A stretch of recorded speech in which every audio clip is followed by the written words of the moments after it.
welcome back to the Kislev Alliance. We've got Kislev, led by Tsarina Katarina, and we've got the Drazina Enclave over here. We've got our brothers, the Brotherhood of the Bear, and our newest member of the Alliance, the Ungol Kindred. So we've got three members in our alliance so far. All defensive allies. We've been doing some defensive ally missions with them.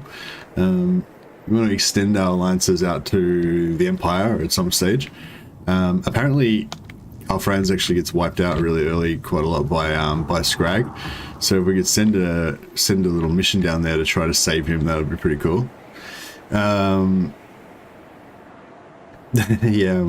I was late. Sorry.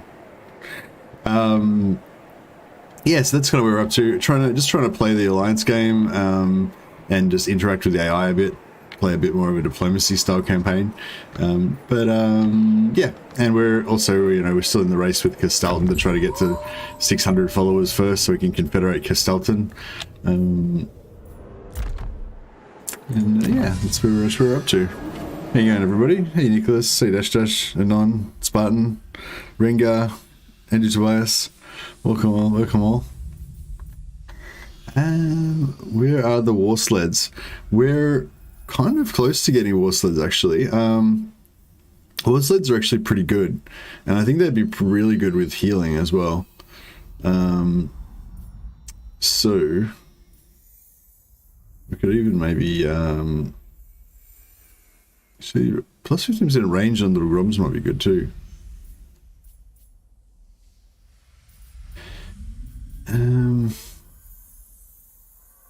Ice guard. Oh, we've already got the ice guard.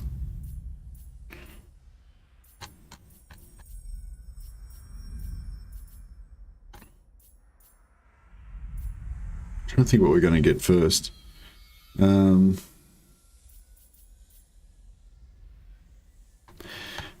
guess artillery is probably. So I think, do we get them at the same time, or are they different?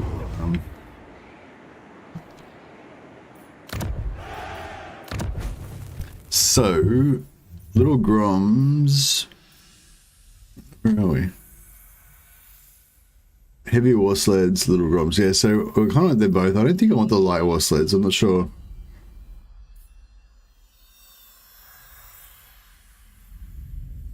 Well, but light war sleds seem kind of alright.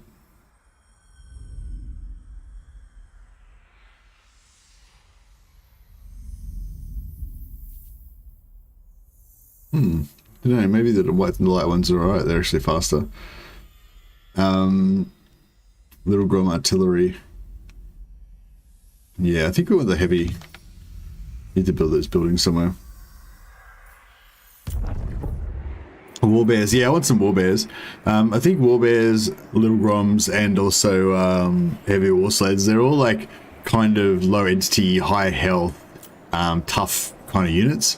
So I'm thinking that just they'll be really good with the patriarchs. Stack up some really tough units with some heavy heals, and then they should be nigh on unstoppable. Right to rule.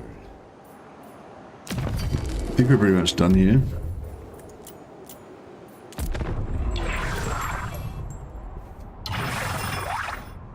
$120 ammunition. Really? That's crazy. Maybe they fire multiple shots at once or something. My pulks are at your service. Defensive alliance with the dwarfs. Yeah, why not? All right, let's do it.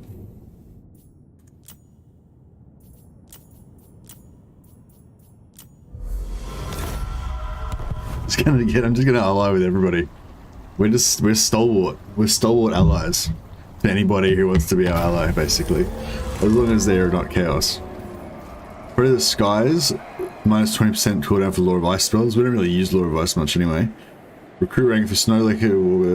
Yeah, we're not going to recruit either of these things in 5 turns anyway, so pretty much a useless one.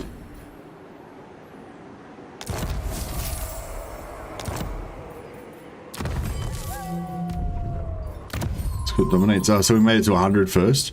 We're now getting plus 20 diplomatic relations with Kislev, plus 3 control, leadership, and speed. Oh, that's pretty cool. So we end up with plus 6% speed on all of our armies by the end, and plus 9 leadership. It's interesting. Your infection spreads no further. I haven't been able to get good relations with any Empire buildings yet. So we're not really very close to... Oh, these guys aren't allied with us either. With mutual respect. 1,000. We could get a defensive alliance with them, but it would cost us 1,000 gold. Which we probably got a bit of gold. Yeah, we've got heaps of gold. Alright, maybe we'll actually do that. Sister, we shall converse with mutual respect. The ice court is... but yeah, I don't think we're really in a position to ally with any of the Empire factions. Honor to your ancestors. They're not trading with us. It sucks. And these guys are pretty friendly with us. By Sigma's will, There's 2. come in peace. 3,000 gold. Yes. Come then. Only Sigma's god Okay, Ulrich can Ostermark's judge it worthy allying or with us. no. So be it. Check them out. And while we're here, we'll just see if Nordland... So. Come then. Only Sigma's god Ulrich can judge it worthy or no. Agreed. And Ostland. What? Come then. Only Sigma's god Ulrich can judge it worthy or no. 2,000 now, that's a bit expensive. Alright, so we've got an alliance with Ostermark now. They're doing well, they got 4 provinces. Oh, we got Telepic land. We're getting like exploration via Now what brings you diplomacy. here?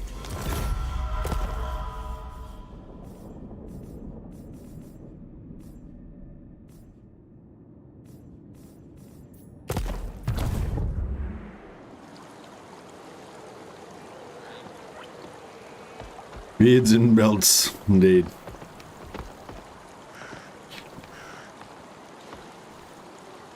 Hey, Rittling Gunner, how you going?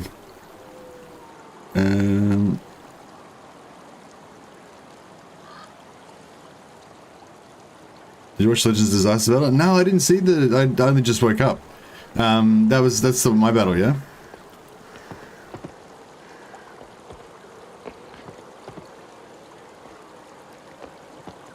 Oh, you figured it out, Rittling Gunner? Oh, nice, nice. Yeah, cool. Yeah, it's pretty fun to do it. It's a cool exploit, the Dragon Quest exploit for Imric, because I think it opens up a lot of possibilities. Like, it's like, you know, it's obviously it's cheating, you know, so it's not like a legit campaign. But if you want to just have like a fantasy campaign where you want to make one particular unit like super strong or something, and you know, role players like Spartan warriors or something, it's a good one for if you want to put other restrictions on yourself, like have less units or whatever, but have them be super elite or, you know, stuff like that. Or it's just, you know, lets you just crush everything with super strong units. Also works. Oh yeah, so we're checking out these potential allies.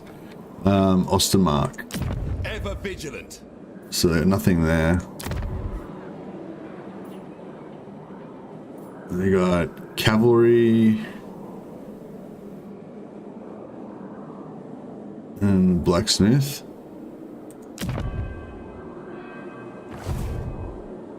Yeah, they've only got 4 buildings. Servant of the faith. They've only got a cavalry building, so all they've got is like cavalry and spearmen.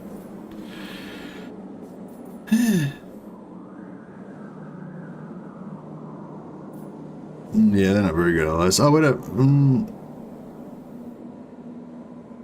Actually, they've got all the infantry, so we could get like handgunners and greatswords and stuff, possibly. Salute this man for wearing a fur coat in Australia. Has weird southern hemisphere hot weather. Yeah, true. But I'm sitting inside with air conditioning on, so that's the thing. What's the exploit? Oh, if you check out my channel, there's a video called how to make a doom stack out of any high elf unit or something like that. Yeah, got my this is because I'm Vasily the Voyar. I didn't put my message up. There you go. I'm Vasily the Boya. I'm role playing right now. This is my cosplay. Should I build? Oh, they're already allies with. Yeah, so I can't build an outpost there anyway. The nation calls. Sterling's got nothing. Telebeckland, I don't know, they've only got infantry building that I can see. Ostland, can't tell what they've got. Nordland, yeah, it looks like all the Empire lands are all screwed. They haven't got anything good.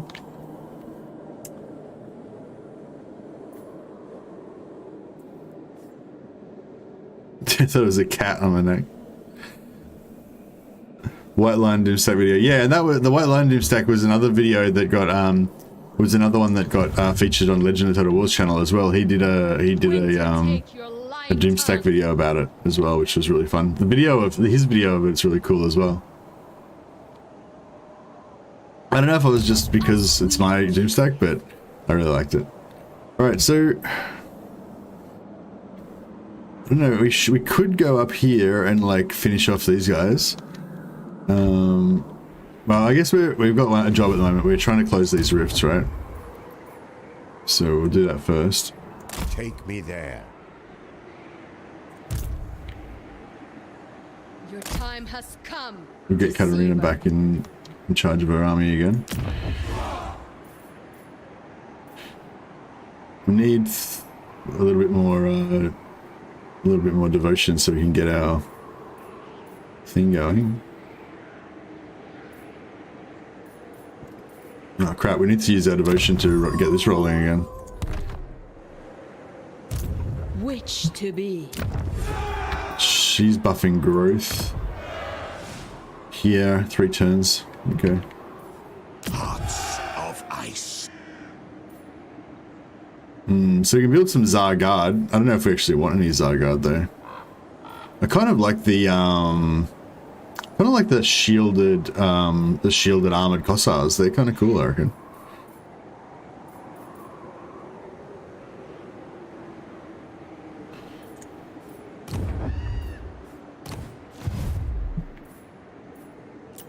No lie can save you. Well, we get this rolling. Sorry, I was just kind of getting myself orientated there for a bit. I'm playing as Elder Maxson from Fallout 4. Same coat, same beard, and haircut. Like the motherland, our friendship endures.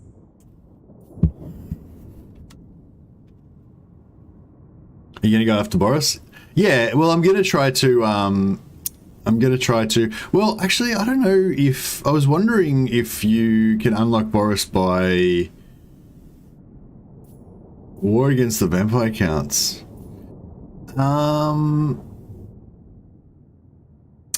I do want to I want to be a staunch ally for you guys, but usually I like to attack with the element of surprise, you know. So I'd rather be on his borders about to crush all of his stuff when we declare war. So maybe I won't do that right now. For the motherland. Exactly. Sorry, Vladimir, I can't release Warhammer 3. I'd like to. Yeah, I am going to go after Boris, but, like, basically I need to hold, Kislev, Prague, and Eringrad. So these guys hold Eringrad. And I don't know if a military alliance counts or if you have to actually hold it personally. I think you have to hold it personally. But yeah. So yeah. See, if I could confederate these guys, and then I could start getting my 10 turns. So I gotta get 10 turns. I gotta hold this for 10 turns. Then I can get Boris.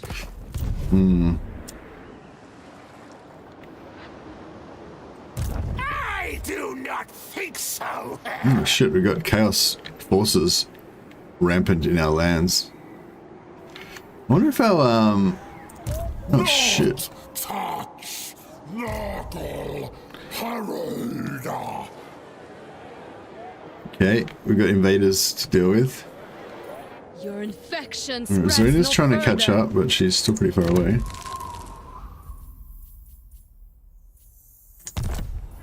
Oh, that's right. We got this plus Slowest. plus 100% casualty replenishment rate and plus 100 growth for the 15th. So we should be just going on absolutely ballistic on stuff right now because we get full replenishment every turn. My right. Apparently. Oh, I wonder if I guess the your replenishment would still be capped at 50%. I guess we'll find out in a second. Right. I need to get this guy up to 11 so I can get his war bear. No higher authority. Fuck, I don't know if we're gonna have some trouble with this. 'Cause we might have some trouble with this Nurgle army.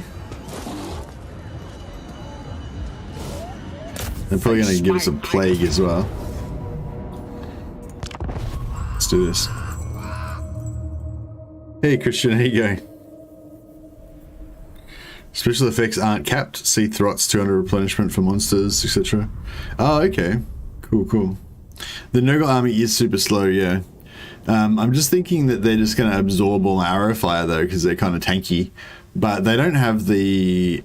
I don't think this guy has the Nurgle regeneration thing. So with Kugath, the Nurglings, these little guys, they all just regenerate constantly, so they become like super tough. But yeah, these guys shouldn't have that, so hopefully it'll be fine. We need to get a good camp going, of course. Into a corner camp. Oh, there's a river there as well. Yeah, it's pretty nice, pretty nice.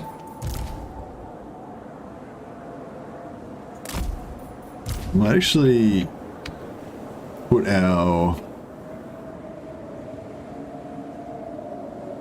Frost Ice Guard in the front row because they can slow down enemy units. Corsairs! Making it so! Corsairs! The motherland's finest! Corsairs! Defenders of Kislev! Corsairs! Follow the bear! Something like that. Motherland's finest. Rough little checkerboard going. I feel like checkerboard's kind of cool. Like it. Well, I mean, obviously it's good. It's a good defensive tool because it like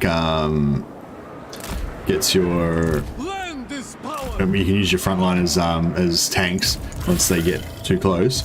But also I feel like it kind of works for actual destructive power as well because the frontline's shooting and the frontline's kind of wiping stuff out. And then whenever if anything gets through the front line, then the back line focuses that unit down really fast. So it's sort of, I don't know, it seems to work well with target prioritizing as well somehow. Let's see if channel magic's going to pay off for us this time. Oh yeah, it did. It's pretty good. Fear is dishonor! Dishonor is treason! Alright, they're going to come straight for us. They don't have any ranged units. So we should try and pick them apart a little bit because we do outspeed them, except for these drones. Oh no, they're not going to come for us. They're oh yeah, they are. They're just getting organized.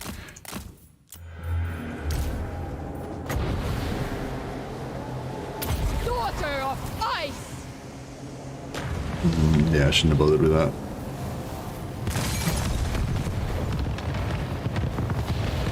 I wonder if this will hit anything.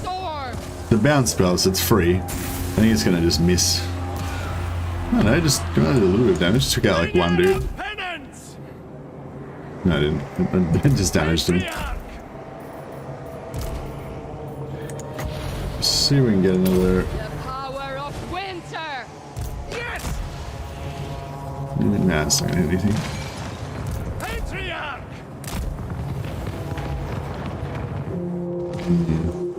The orthodoxy and Alright, our range is about here, so it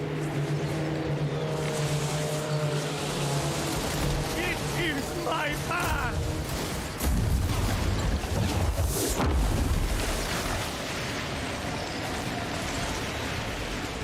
Patriarch! Some arrows coming in. I think I've got my graphics settings still turned up, probably. Ultra. Yeah, actually.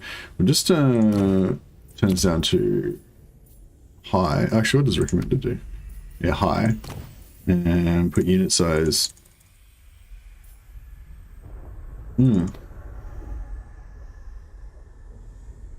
It's unit size on large. I thought unit size was on ultra. I've been screwing around with it. I keep changing it all the time.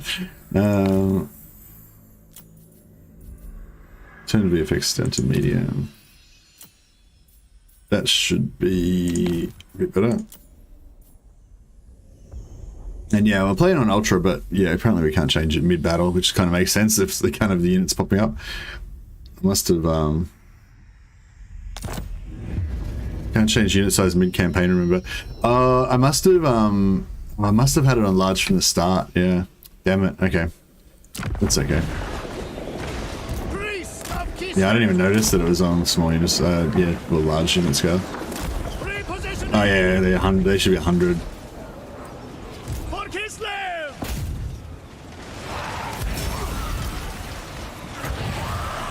Ice and glory!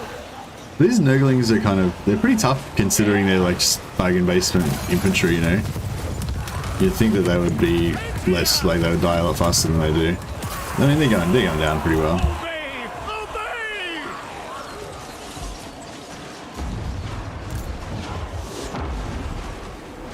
A fine strategy.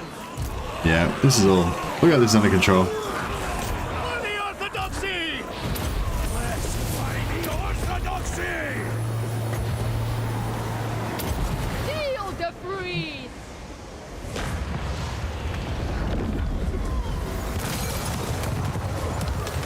But the old blob strategy still works fine. Daughter of ice!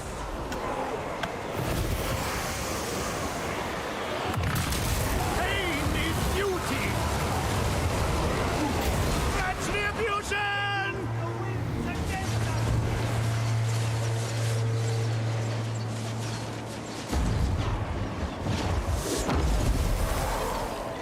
Patriarch! Absolute Yeah, their leader is obedience! pretty tough. Probably shouldn't have all my weakling units in there trying to melee with them. War as one, speak! Armored Cossars! Kislev sends us forth! I am the storm! Daughter of ice! Sons of Kislev! Moving!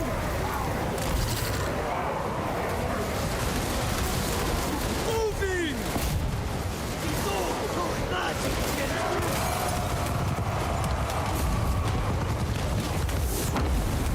Taking position!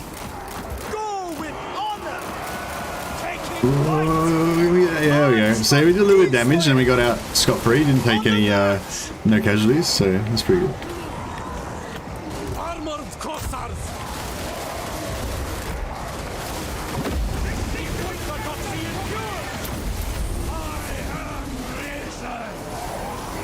So this, look at this, like this blob would have gone down a lot faster. If it was humans, they would have melted like so quick because they're just tough Nurgle units. Go with honor!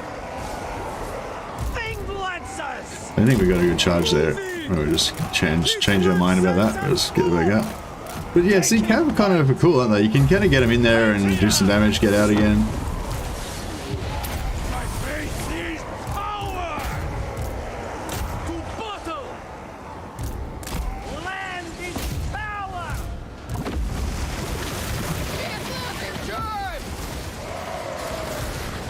Blessed by the Orthodoxy!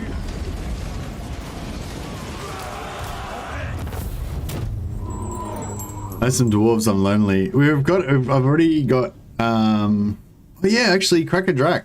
We just got an alliance with them, didn't we? We can build some dwarves. I'd love to get some dwarves, that'd be sweet. I'd kind of rather get want to get dwarves even more than get an empire.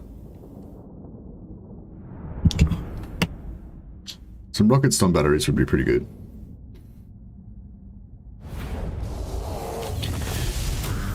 Ransacked him. 39. Okay. Yeah, we're really struggling with the devotions. Because we still don't have enough to get this, so we're wasting supporters that we could have otherwise had.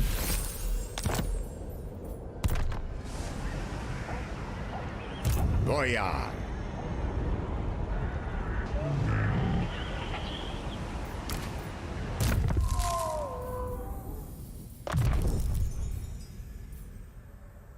A symbol of my unparalleled authority.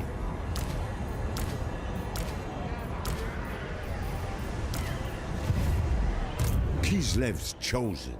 Tsarina Katarina of Kislev. We're just a little tiny army.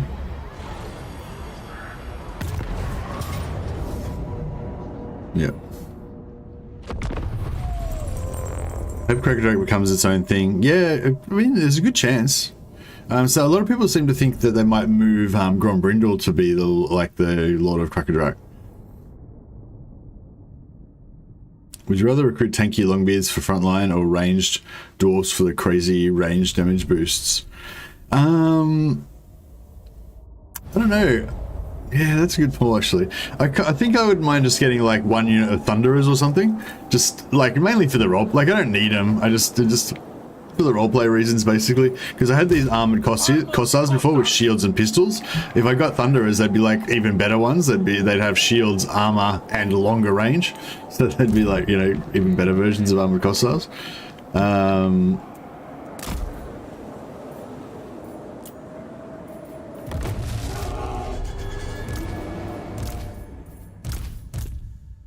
Alright, we'll start the heals early this time so we can get just go for a straightforward line formation this time. No need to get fancy.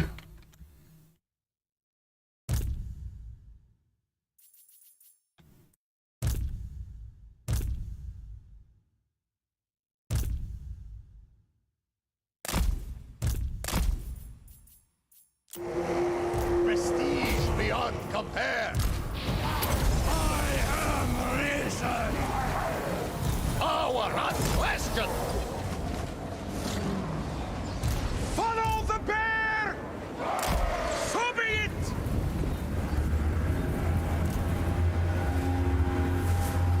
Execute them. I am the storm.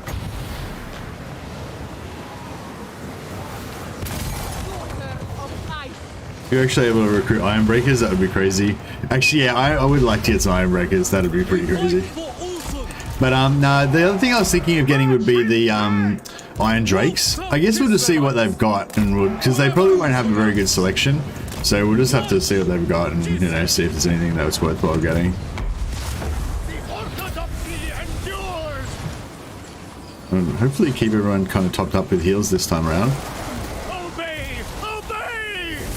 We need to get some more items that buff us in buff our melee. Yes. I think I might actually have a Helm of Discord floating around somewhere, but I haven't activated it yet. I haven't put it onto anyone yet. Gotta check our items.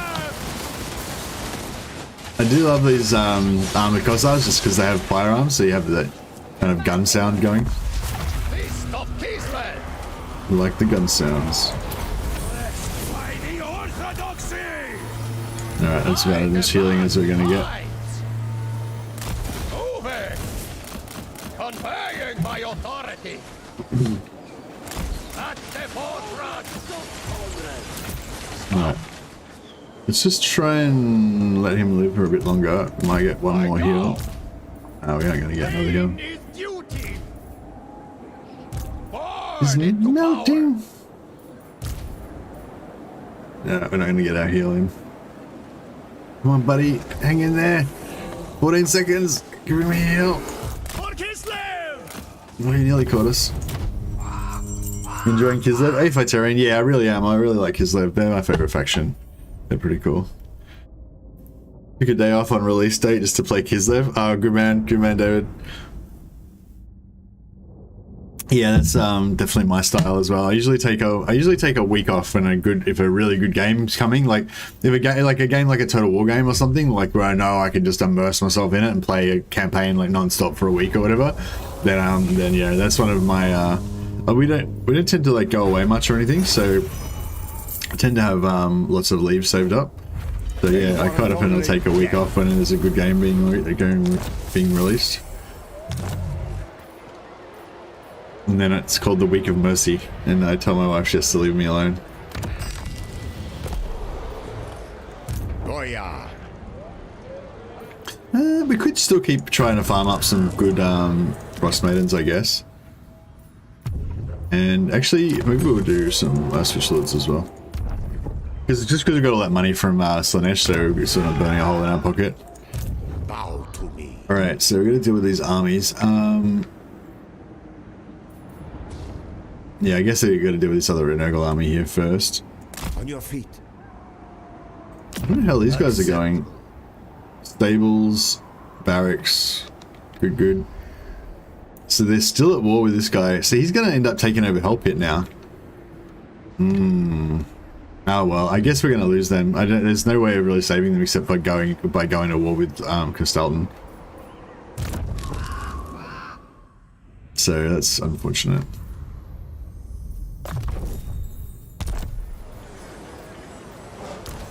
Your death will be an afterthought.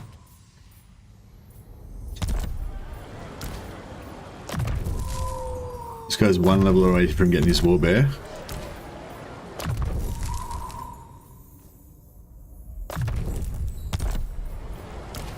Yeah, once we got all of these guys in war bears, they'll well, they're still not that strong, but they're, you know, doing okay. But yeah, I haven't tried out any of these spells yet. Hawks of Mishka or Blizzard. I wonder if any of these are any good. This I like this Biting Wind. That's probably quite good. Born from the saddle.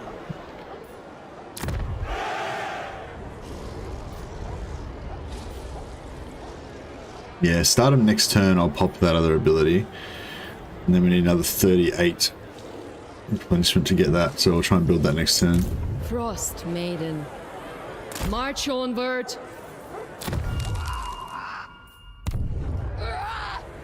Oh yeah, we can check our allies. What can the Dawi do I don't for think we you? can actually build most Drak. Oh, we could. They've got helicopters. Oh yeah, sick. Imagine they get helicopters. Alright, let's do it. Let's do it. 3 turns and we get Drak. And then we can recruit helicopters. Nice. Well, gyrocopters, but you know what I mean. Pseudo helicopters, not helicopters. So, Just check these guys. No settlements available. Oh, because they don't have any capital cities. Lame. Weaklings. by Sigma's will, come in peace. Agreed. I'll just keep working up these relations Yes? with all these guys. By Sigma's... What? I will listen. but my Osland's, time is short. yeah, Osland's a dick. Wish we could get trade going with some of these guys. How's Karak Kadrin? Aye. Welcome to my throng. 3,000 gold for an alliance. Yeah, fuck it, let's do it. We've got all this Slanesh money. Let's just ally with everybody. And what can the Dawi do for you on this fine day? Fine. Alliance minus 15. Trade. Nah, it's a bit pricey. What? We crack a Drak trade? Aye. Let's hear what you have Nah, to that's too say. pricey. Going into Slanesh's realm? Oh, we already went into Slanesh's realm. We went into Slanesh's realm, and then I just sent Katarina in there by herself because I wanted to leave Boris out here to protect the lands. And so yeah, I sent her in there by herself, and then she just did a little bit of a raid. She almost got wiped out by a Slaaneshi army, and then we just managed to escape, and we got away with like 40,000 gold and like a massive growth buff with 15 turns. The Katarina bids you welcome. Defensive alliances give vision now. Yeah, I think maybe even non-aggression packs give vision or something. Or maybe it's military access. Maybe it's military access that gives vision. I don't have to pay attention.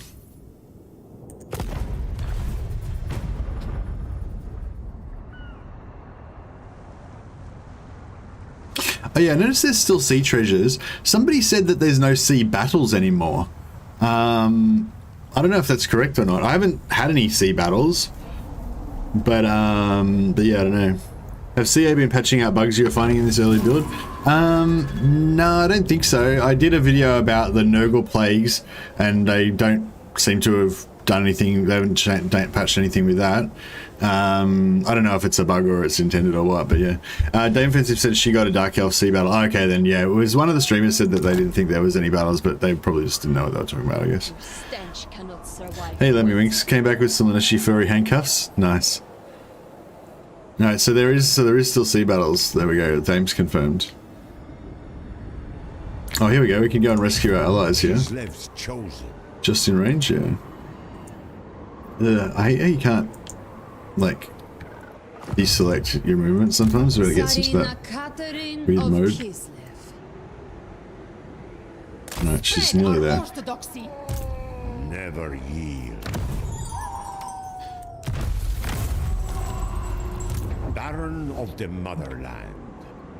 We can really start recruiting new. Are they gonna run?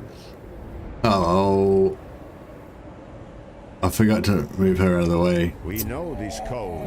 Okay. So he was in range, just in range to hit that, but because she was on the road, he had to move. He had to blip around her, which meant that he didn't get the road movement bonus, I guess, and also he had to move one extra square. So I basically cock blocked myself.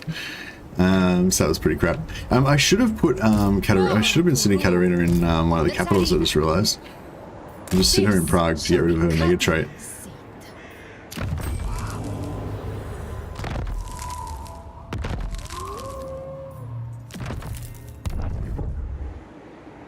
Super shanky, but what do you think about mortar temperature for Throt for army with undead on? What?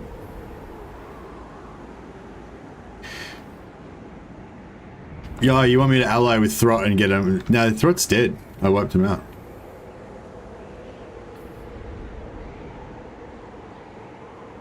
Loving the Boyar cosplay. Thanks, Nazavla. This is like bodgy Australian cosplay, where you get invited to like a, oh yeah, these are really cool. Where you get invited to a fancy dress party, you just make the like minimum possible effort. So I just took the fur collar off one of my wife's jackets and pinned it onto my t-shirt. That's our Boyar outfit. It's mainly the beard. The beard kind of carries it. I basically only cosplay characters that have a lot of facial hair, and then I try and make my facial hair match.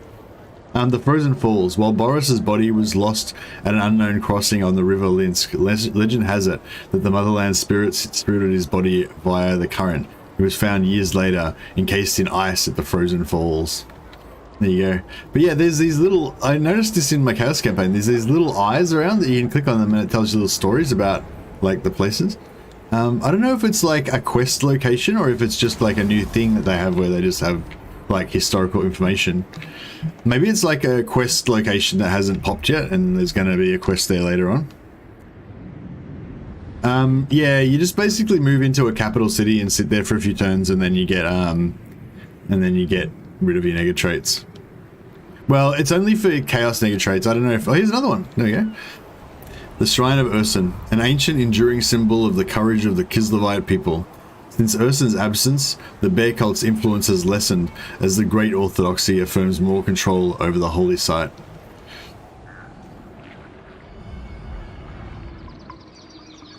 Yeah, there's more around. There's one. We won't be able to see it on the map because we haven't uncovered it. But if you go up towards where the Nurgle start, I think they start.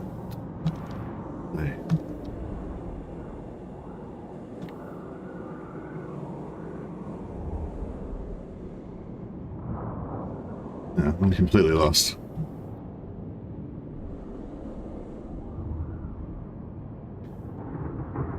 Yeah, I don't know, I'm completely lost. I think it's around here somewhere.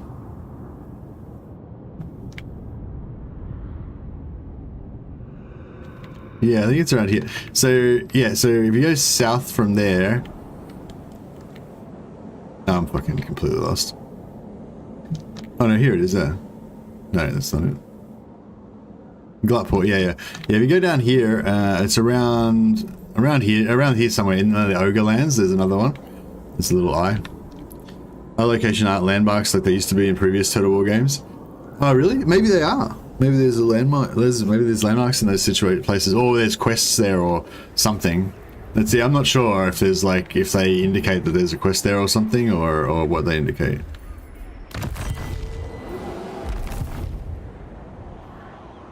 You'll die alone and frozen. You'll die alone and frozen, she says. It's pretty serious.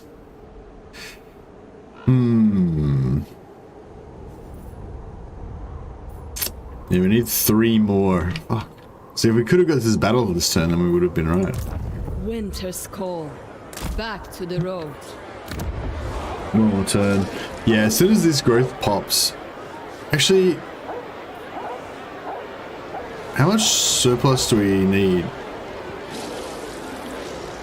285. We actually... do we? Does she sneak in? Frozen glory. 255. Yeah, she can still make it just... Wintertide's child.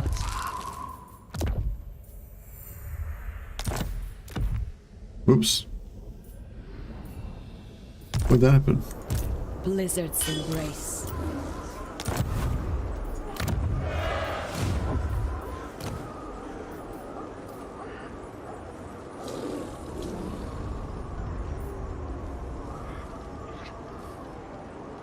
Yeah, so this one's got missile strength, and she's got ice guard strength as well. So when we build Katarina's ice guard army, they're going to get double buffed from her. So that's pretty cool.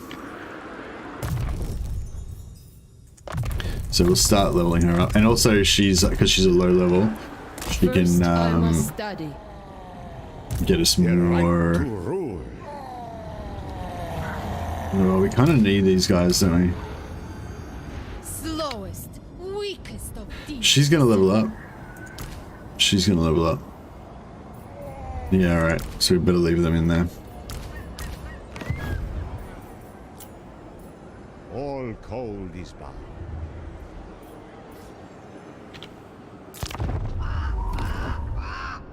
Katarina voiced by the same actress as Into the World of Kislev trailer. I'm not sure. I think she's done by the same actress that does Isabella though, because she sounds very Isabella-ish.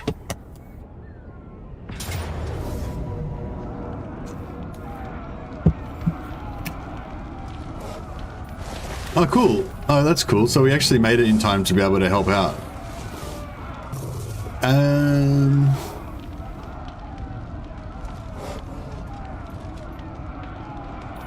If we could somehow... No, that's all right.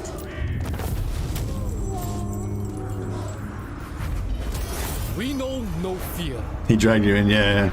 That's fine though. You still get, if you, it's a weird thing, like, so if you initiate the attack, then you get full XP, right? If you initiate the attack and you have one of your other armies come and ally, then the other army general gets 50% of the XP. And I believe all the heroes get 50% of the XP like they used to in Warhammer 2, regardless of which army they're in, but I haven't double checked that.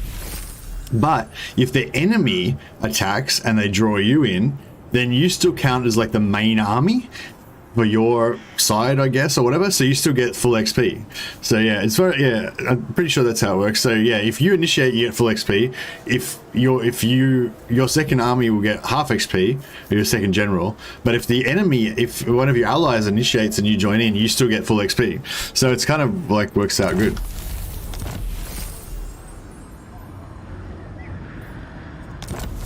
I did a little video about it, like Lord XP video, sort of explaining it, what I'd figured out about it. Okay, so now we can upgrade. Should we bother upgrading this? So it gives us 2 supporters per turn. Yeah, I suppose that's good. We've got money to burn.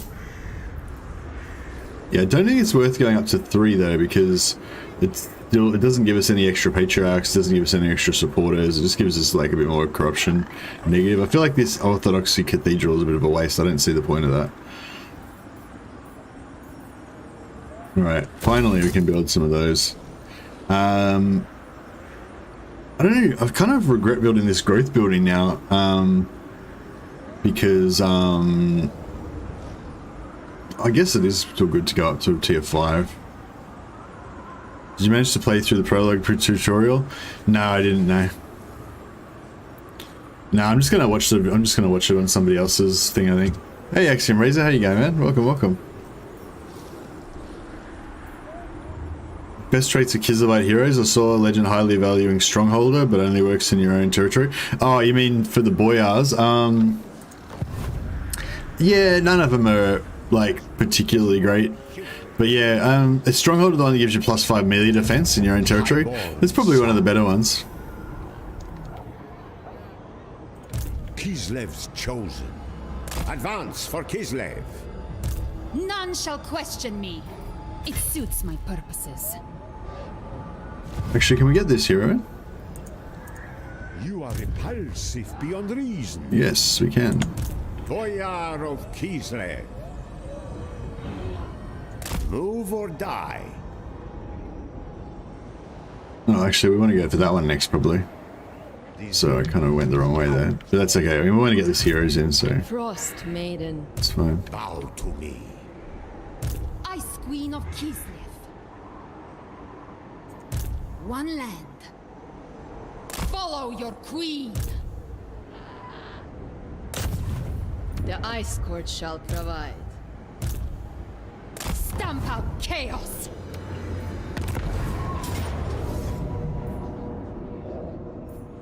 The shield of the old world. Only 1 devotion?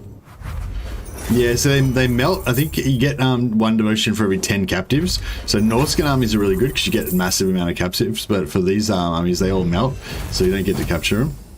It's kind of crap.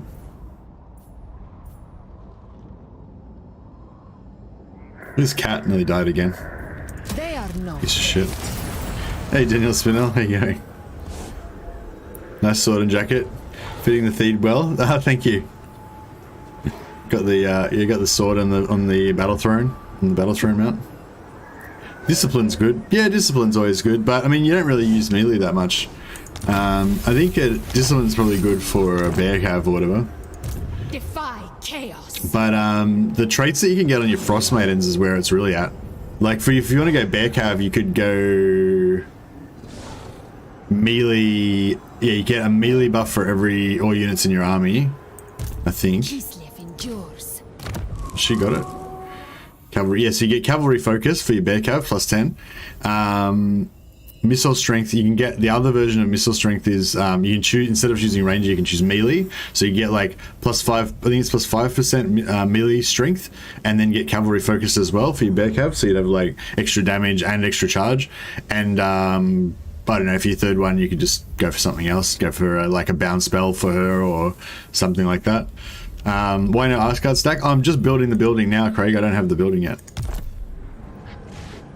Can you change unit size now? No, Nicholas was saying you can only change at the start of the campaign.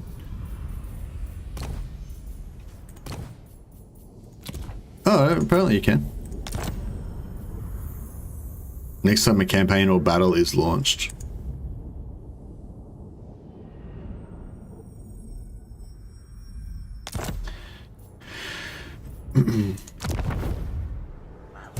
Gospodar by blood. Nah, it didn't work, yeah. I'm sure I saw these guys before and it said they were 80. But I've played like 4 different campaigns. Yeah, I must have just screwed up and yeah. Because I was turning the video up to ultra to play on to record videos, and then I was like turning it down. What is Ungram offering in Outpost? I don't think I've got an alliance with Ungram, so we can't really. What? Oh no, we do. Oh, that's right. Oh yeah, we just did the we just did that, right? Yeah, didn't even think about that. More helicopters. Slayers. Oh, Slayers would be cool. Imagine like not Norskin, Kislev Slayers. Like they hang out, they go to Kislev to die, you know, to become Slayers, and they just they can't die, so they just keep hanging out in Kislev, drinking vodka and kvass, and you have like Slayers going around, but with those like Russian army fur caps, you know. How cool would that be?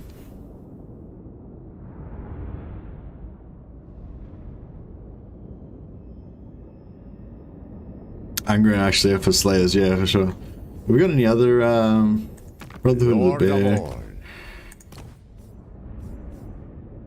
We could construct an outpost there as well. Okay, let's do it. We'll just waste all the money. We'll just build as many outposts as we can.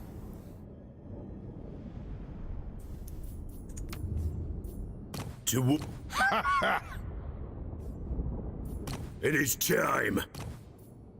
Aye. Well, one turn till we can get dwarf. The ice calls. Highborn son. Alright, there we go. We've constructed an outpost in every single one of our allies' lands. So hopefully they'll start giving us some... Ready. Honor to your answer. Hopefully they'll start giving us some mad units now.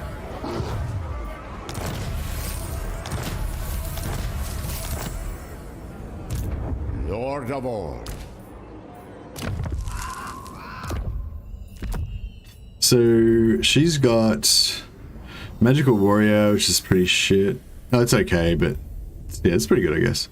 Missile Strength +7 and Glacial Blaster. So I mean, I guess she's pretty good for like a non. She's pretty good for a non Ice Guard army. This one has Ranger, Ice Wielder, and Battler. Yeah, okay, so they're both pretty good for non-Ice Guard armies, I guess. The Ice Queen never fails. The Katarina. Never yield. March. Pain is irrelevant. One land. No higher authority.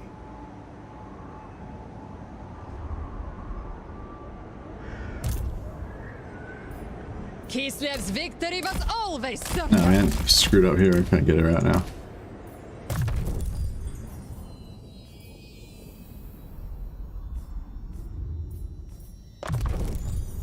A gift from Kislev's great gods. Ice cream never fails. Indeed. Fire attack is good against regen too. Yeah, that's true. Good Vigor, Vanguard display. Yeah, I don't really like. I'm not going to try and make him combat heroes, right? So perfect Vigor and stuff's pretty crap. Better swords, better bows. I feel like better bows is probably more like the melee attack +8. And it's like, yeah, I'm not really going to use the Ice Guard as melee guys mostly. I'm going to use them as bow wielders. So that 10% missile strength is pretty huge. Hey, Alexander IV, welcome to the patient. Oh, Alexander the Fourth. Welcome to the Patrons of the Sciences. Thanks for becoming a member, man. Much appreciated. Also, if for anyone who's a new member, if you go into my Discord, the description link should be in the description below. You go into my Discord and just @ me, just write @most of the mad or @moderator, and just ask them to give you your patron badge for the Discord. So it just means that your name will show up green and in the Discord as well. Welcome to Kislev, gentlemen. Estalia flashbacks. That's right. Welcome to Kislev. Kislev's chosen. I still have to work on my Kislevite accent. I don't think I've mastered it yet. A tool fit for a lord. I don't know if we're actually getting levels as fast anymore. Maybe we should change it to a different blessing that's going to give us more levels. I don't even know what that is, but I guess we'll try it out in a sec.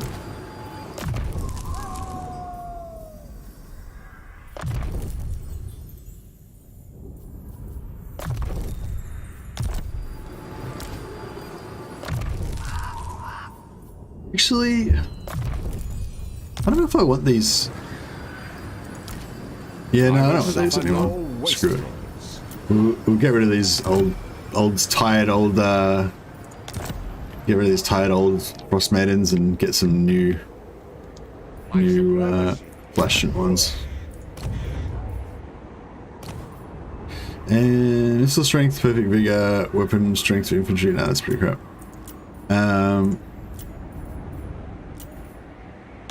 Maiden of the Frosts.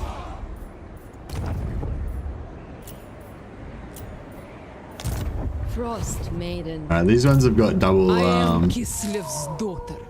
So we got better bows, which gives a plus 10% missile strength for Ice Guard, which we're about to recruit, and we've got Ranger, which gives them plus 7 missile strength as well. So they got the maximum amount of range damage that they can get for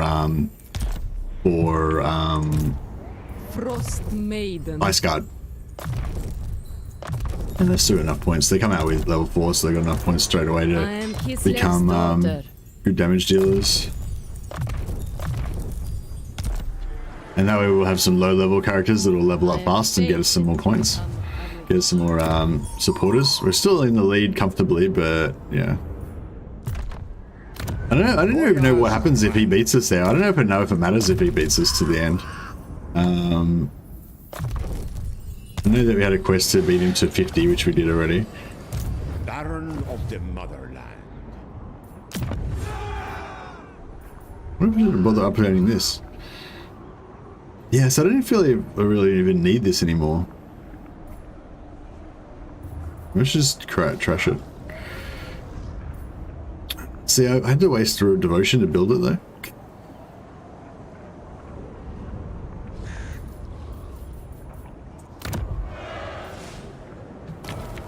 We'll just hang tight, I guess.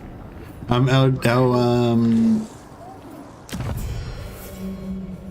we got to a crocodile? It is time. One more turn. All right, cool.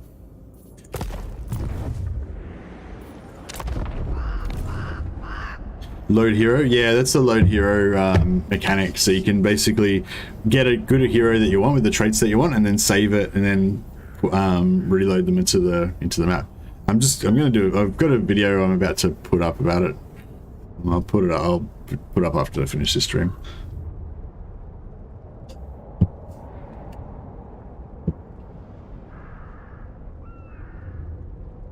So yeah, I've just been like farming heaps of heroes to get like the good traits that I want. Haven't got all of the ones that I want yet, but Waited to become a witch. we're getting there. Where's this other rift? How long have we got? 7 turns. Did they destroy their own rift? Oh, okay. I didn't know the AI could destroy their own rifts. I think there's a rift down here, but I think they destroyed it.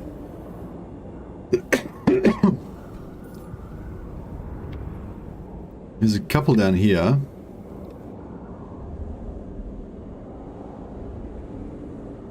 Are those heroes from your other playthroughs? Yeah, that's right, yeah. There's one just here, and if we went to there, we could kill some bear slings as well, which could be good. I wouldn't mind getting this just so we can give the capital to the Bear Brotherhood.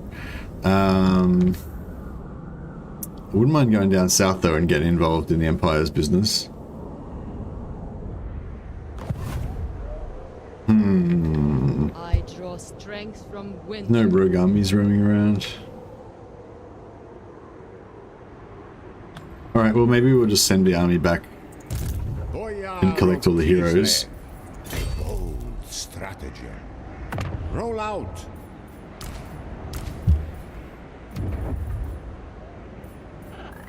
There will be no sleep. On your feet.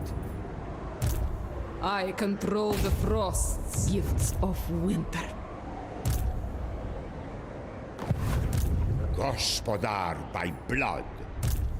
Shooters by ice, I'll obtain exquisite trophies. March with pride and verve. Stalker Unbreakable, yeah, so she's got perfect vigor and Unbreakable, so she's completely crap basically. Better swords, better bows, yeah, we got better bows, get some missile strength. Hey LT Thomas, Just caught up with your recent streams. Wanted to give you props for restarting the campaign. Keep up the awesome work. Oh, thanks a lot, man. Yeah, I just sometimes I don't know. It depends. Sometimes if I am really attached to a campaign, I've gone into a lot of effort to set up a particular scenario and stuff like that, then I will actually save scum and like rescue it, even if there's a disaster or something. But oh, I didn't mean I auto constructed buildings on here. Don't want that clicked. But yeah, I mean, if you're playing on legendary, I think most of the time when you die, like it's just, you know, you want to die because you don't want to die, but let's know the foot soldiers. What did she get? Missile strength. Oh yeah, so this is what I want to get.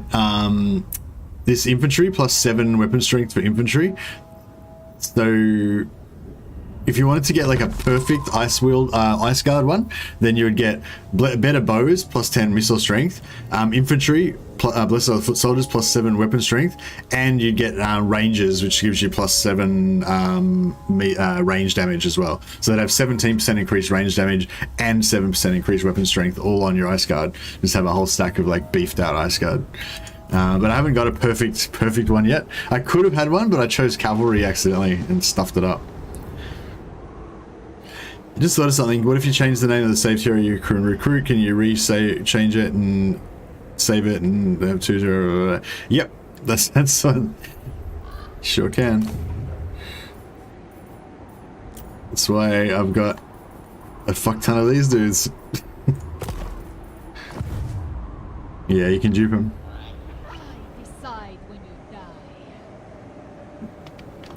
Hey Mercy, out of curiosity, do you have a turn limit in Gaga stream time? Yeah, 21 turns is the most you can go up to. Yeah, no, I just did that to show for the video, but I think that no saved heroes is going to be another part of Legendary going forward. You know what I mean? Because it's like, yeah, basically, it's good. It's like the saved heroes thing. If you're the sort of person that just spends hours and hours just farming heroes and save scumming and trying to get the best perfect heroes you can, and to the point where you can't even play the game because you're so obsessed with just getting more perfect heroes or whatever, then the save thing's going to be good for you, because once you get a good one, you just save it, and then next campaign you can just play. You don't need to worry about fucking around trying to get that perfect hero that your OCD requires you to have, you know. But for everybody else, like, it sort of takes away the joy of getting a good hero, you know. Like when you get a hero with those good traits that you really want, it's like a little buzz, you know. You're like, yeah, I got that awesome hero, got disciplined or whatever that I wanted, you know. And yeah, and just having on tap. Hey Mercy, there you are. There I am. Hey bro, you're back. The Palace's doors are open to you.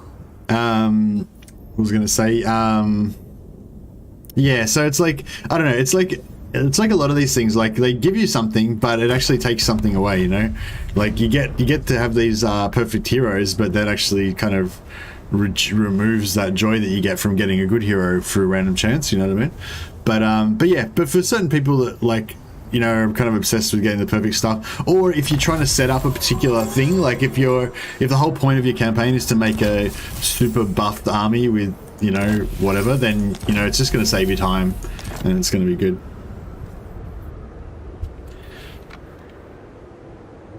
For Legendary, you got to roll with the punches unless you're doing a blitz. Yeah, it depends what you're trying to do. If you want to have like an immersive campaign where you like enjoy the experience of the campaign and stuff, then yeah, I think don't use saved heroes would be the way to go. Ice Queen. Or if you're doing like a challenge or something where you don't have saved heroes, obviously. Alright, I'm gonna park her in here. Actually, no, she needs to park down here because she needs to go and recruit her Ice Guard army. Not tarry. They are one people. I question their loyalty to Kislev. To Kislev. 5 turns. How much longer we got on this Slanesh buff? 9 turns. Okay. Man, I wish I had owned Erengrad when I got that. Why is this area always fucked up with? It's just a hostile environment.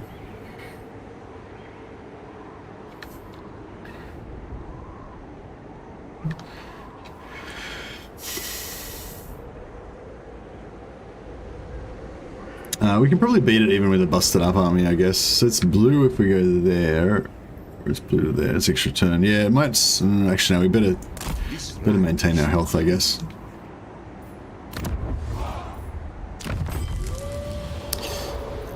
Yeah. So she got better bows, but she's kind of crap anyway, so yeah. This one got screwed up. She had better bows, but now she's got, like, crap trait. Balla's okay, I guess. And, oh yeah, this one's the bounce spell, which is pretty good. I'm gonna, I'm putting a video up. I'm gonna put a video up after this. It's got like every single different option that you can get. Just it's super fast, but you can pause it. You can pause it if you want to see what they all are. But yeah, you get a bounce spell. This one's a long range magic missile. This one's like an AOE that just blasts out from around you, or like around your character. Do you also have 100 disciplined patriarchs saved up with 100 Ice Witch Lords with patriarch capacity? Oh. Patriarch capacity. Oh shit, that's next campaign. Fuck, tomorrow I'm doing patriarch spam campaign for sure. Yeah, I'd forgotten about that. I remember I wrote down like I wrote a note saying something, but I couldn't read it, and yeah, I forgot what it was.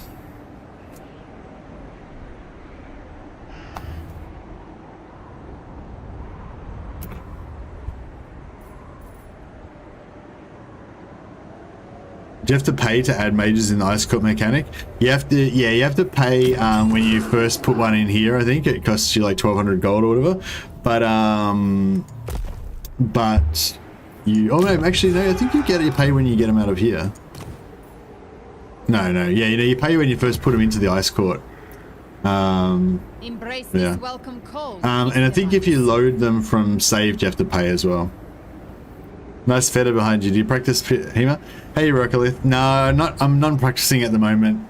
I would like to get back into it, but yeah, I haven't been a chance. Like, we moved away from my HEMA school, and it was a bit harder to get to. And then there was kind of like COVID, obviously, and so there was no classes and blah blah blah.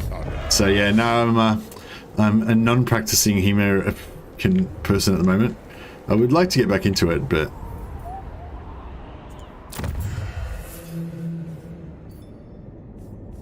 Aye. Honor to you.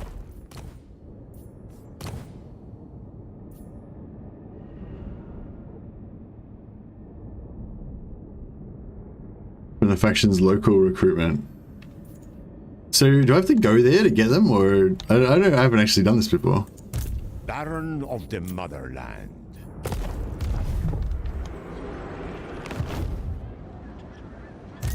Highborn son. Yeah, that's no good. I'll have to wait till next turn anyway. None shall question me.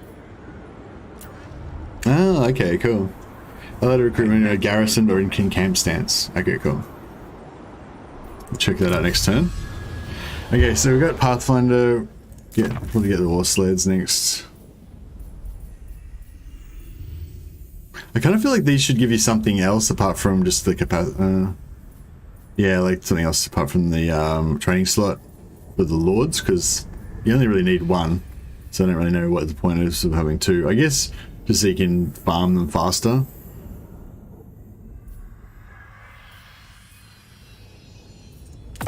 Get capacity. The great orthodoxy provides. Hopefully your club's open again soon. Italian dueling saber is my jam. Glad everything is running again when I live. Where I live. Blah, sorry, my mouth not working.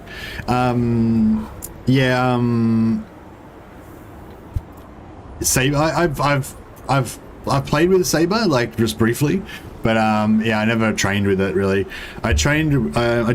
We had a visiting. Oh, I forget his name now. He's kind of famous in HEMA terms. He's a sword and buckler guy. If you Google like HEMA sword and buckler, you'll probably get him. But yeah, anyway, he visited our club and did a sword and buckler class one time, so I got to sort of do a bit of like kind of sabery stuff with the sword and buckler, but not the same. But I've sort of had just a quick demonstration of like how you kind of parry. Anyway, whatever. Yeah, cool. Saber's cool. Yeah, obviously you're probably a lot more advanced at it than I am, because I've barely even touched one. But yeah. Same with rapier. I've done a couple of rounds, with the rapier. That was cool. But but I like I think I like saber better than rapier because I like being able to cut and stuff, whereas with rapier you don't really cut, you only thrust, you know. And yeah, it's kind of similar, I guess, in a way, but I don't know, like everything with a sword is kind of similar. So even like longsword is kind of similar to saber and everything together. Like they all have there's a lot of crossover, you know. But yeah, Dane axe people, I'm not sure if there's, well actually yeah, even with sword and axe there's some fair bit of crossover. Even with dagger and sword there's a bit of crossover. Well, this is like a Fiore style dagger. I mean, not like I don't know about modern knife fighting style. Do you have to change the name to duplicate heroes, or do you need to spam the same save code? Yeah, you got to change the file name. You got to change the file name, not the actual name in the game.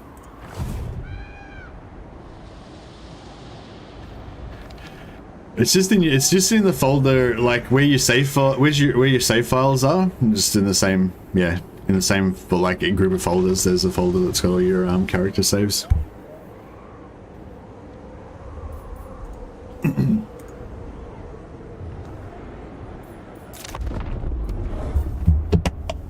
There I am, Mercy.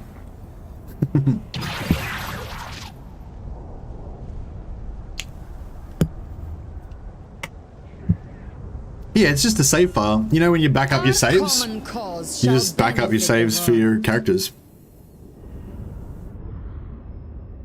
Awesome, dude. Didn't know anyone from the Total War community was into HEMA. Nice to hear. We did a 5-month thing on I-33, the Talia manuscript on Sword and Buckler. I love that stuff. Yeah, I-33, that's what we did as well. Like it was only like a one-day, it was just a one-day seminar. But yeah, it was really cool. I really like Sword and Buckler because it's really, it's kind of really, well, you can do it kind of in a brawly kind of way, you know what I mean? Like, I guess I like everything that's brawly, basically. No, I'm not going to join that. But yeah, like normally you have that thing where you put the buckler out kind of really far. So like you can see with my hand, like my hand's kind of covering my whole face and everything, right? Like a buckler is only about this big, but if you stick it right in their face, then all of a sudden it covers, you know, because there's like a cone of your vision from the buckler. The cone kind of covers, you're going to cover your whole body by sticking the buckler like right into their sword or whatever, right into their face, you know, that kind of thing. But yeah, so there's a kind of like long range buckler thing, but you can also like get the buckler and like as their sword comes in, you can like grab their sword with the buckler and like push it down and then come over with your sword, and you know, so you can get this kind of like brawling kind of, I don't know, I did boxing before I did HEMA, so it's like, I guess there's a part of me that's always trying to somehow box with swords. It doesn't really work though. But it kind of works with Sword and Buckler though. I will freeze your foul icon.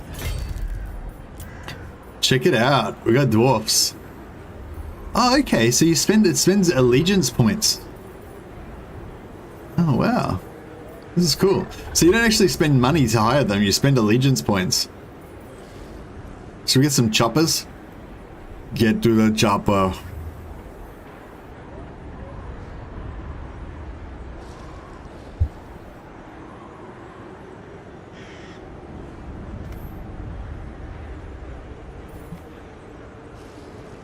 If you go into game files, it's not quite as broken at that point. It's not abusing the mechanic. It's basically, well, it's basically just the same though. It just speeds it up. Like if you just farm for perfect traits, you know, eventually you'll get one. You know, you'll probably get one. You'll probably get like 2 a day if you spend all day like farming for perfect traits. You know what I mean? So after like 2 weeks, then you'll have as many as I have. You know, it took me about I wasn't farming like non-stop the whole time, but over a couple of days I managed to get 3, I think, with the trait that I wanted, and then I just duplicated them. Or maybe I've got 4 actually. No, 3. Yeah, I got 3 with the trait I wanted, 2 traits that I wanted, and then I duplicate them. So you know, like, yeah, I mean, if you duplicate them, then you have infinite numbers, you know, but you can just keep saving them up. Like once you got 3, you get another one, then you got 4, you get another one, then you got 5. Like you never lose them, you know what I mean? So over the course of the game, like every time you get a hero with a good trait, you just save it, and then eventually, do you know what I mean? Like right now, like after 1 day of doing it or 2 days of doing it, my save folder is completely full of saves that I want. But that's what yours will look like in 3 months' time, even if you don't mod the game, you know? It's just about, it just speeds it up. But that's what I'm saying, like, if you want to have like an immersive campaign where you actually enjoy the mechanic of wondering what you're going to get and stuff like that, then I would just not use save characters, because it's going to completely remove that for you, you know.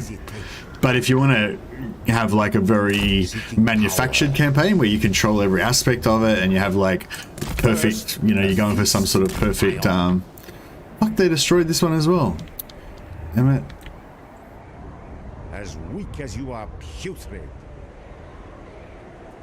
Oh well, since we're on our way up here anyway, I may as well help them make sure that they destroy Nechovsky this time. Tomorrow, Vass comes first. I really wanted that extra bit of I will make it so. I will brook no complaint. Star Guard. I love my heavy infantry, I must say.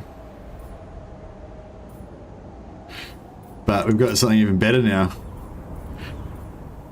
Got Longbeards. Wish they had some Thunderers. Thunderers would be sweet. Gyrocopter with Brimstone gun. Yeah, we'll get one of those. Oh, we haven't got hardly any. Alright, so I've got to do some more missions for him to be able to unlock some more better units. That's alright, we'll just take the we'll just take that. Can you get past tier 3 units from allies? No, I don't believe so, yeah. Love me some Lichtenauer too? Yeah, I did Lichtenauer. I'm a German style all the way. That's how I feel about Sword and Buckler too, wrestling with swords. Oh, you feel the same way? Yeah, it does feel like that, doesn't it? Yeah, it's like, it's cool. Yeah, it's like wrestling with swords, yeah. Yeah, that's exactly how I feel about it. It's cool. And I love that furiousness, you know. I think with longsword, a lot of time it becomes like a shootout, you know, like with guys who are really good at like long range stuff. Like you size up and then you both just have that twitch reflex of like choo, and then whoever like stabs the other person in the face first kind of wins. Sometimes, you know, whereas I don't like that twitch type stuff. I like it when you get a good like a good brawl going, you know. It's like there's lots of swords ringing off swords, you know. Sometimes you get a good exchange going where there's like, you know, there's like 3 or 4 different cuts before somebody dies, you know. What? Fuck, everyone's messaging me. I don't know, I can't see it. Would it work with a power fist? I really like the concept of power fists like Hellboy has. Like sword fighting? Nah. You need range. Range is super important. Range and speed are super important in fighting. And yeah, short range, like if longswords, like long weapons are good.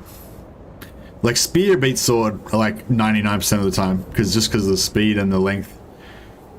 German material usually teaches progression of grappling to dagger to sword weapon, which I found very helpful. Yeah, I did that too. I started off with Italian actually, and did dagger and grappling first, and then went to longsword, but then I changed to German just because they had a bigger club, and yeah, got into it. Possible to go to the Chaos Realm and then go out and then go in again and complete it? Oh, I don't know. It's an interesting point. One land. Yeah, I don't know. Maybe Dame could answer that if she's still here. I'm not sure. I don't know if you can get out. Maybe you can. I didn't try that. Like, I think there is a portal. Like when you first come in, I think you're standing next to a portal. So I guess you could just turn around and click on the portal again to get out. I don't know. I didn't try it. Sorry. Organ guns would have been so sweet. Organ guns are tier 4, I'm pretty sure. What building does Cracker Drat currently have? Well, we already saw the units that they've got. My axe thirsts for war. They've got the Engineer's Workshop that gives you gyrocopters, and they've got the infantry building somewhere. What's that? A Chaos Shrine? Oh, that's not their building, right? Obviously. Yeah, infantry. They've just got infantry and gyrocopters. As weak as you are putrid. Acceptable. The right to rule. So what do we get here? Asgard. Blah, blah. Yeah, so this one you could go for like infantry. Yeah, she's screwed though, really. That's the thing. Once you've got the ability to get perfect traits, like anything that's not perfect is shit. It kind of just ruins it for you, you know. But yeah, oh well. Hey, Lemon Pledge, good stream so far. Have a good one. No worries, man. Thank you. Katarina with the brimstone is ice and fire. Yeah, nice. Have you been able to check if there are landmark buildings that let you recruit allied units that would normally be of a higher tier? No, I haven't done Regal Giant. That's interesting point though. I think they would have thought of that though, and they would have made it like a unit list, not so much like just what's available by the recruitment. But I don't know. You know, they're definitely interesting to find out.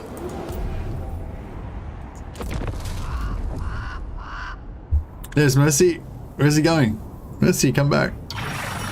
Oh, this is the Orthodoxy. They've got their ships out wandering around. Wonder what the difference is between the Kislev ships and the Empire ships. We greet you. Maybe you can't get tier 4 because Crackerjack hasn't got to tier 4. No, yeah, I don't think you're allowed to get tier 4. I think tier 3 is the highest you're allowed to recruit. I thought that, well, that's what I've been told anyway. Korean guy hired warp lightning cannons as Noggle, yeah. Tier 4 should be available. Oh, warp lightning cannons tier 4.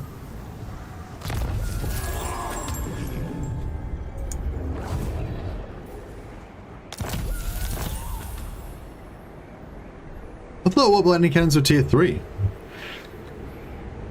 I'm not a Skaven expert though, so yeah, I might be wrong. Where's she? Okay, so she hasn't lost her trait yet.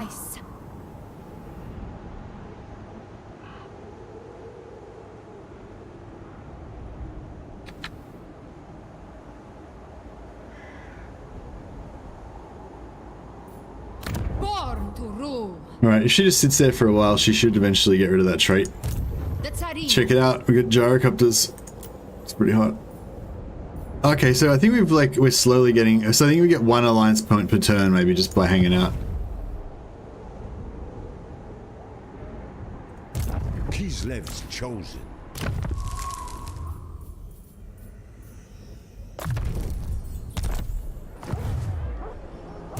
Bow to me.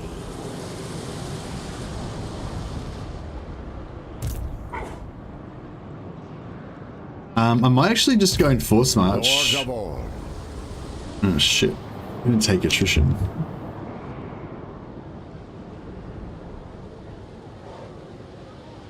I don't know. I feel like his army's probably going to be weak. I reckon we can take it out even with attrition. Let's see how we go. If it does, if we don't, we might be able to get a heal next turn anyway if we're not in range.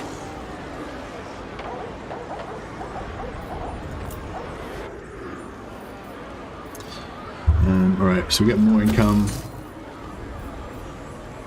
We will go for...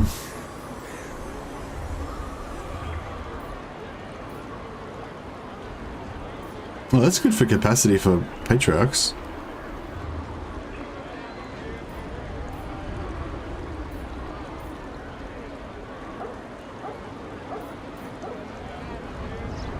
Okay. Yeah, I kind of want this Patriarch building.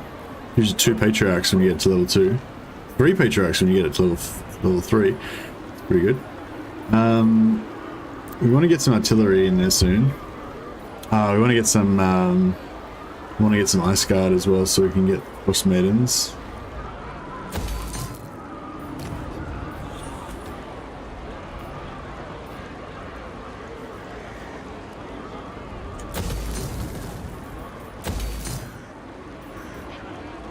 Get the money, not the growth. Oh,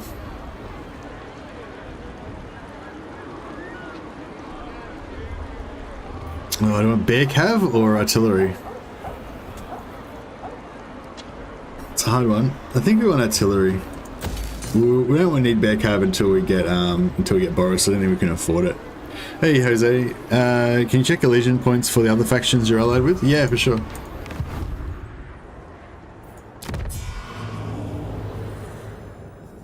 Actually, I don't know if it's super easy to check it.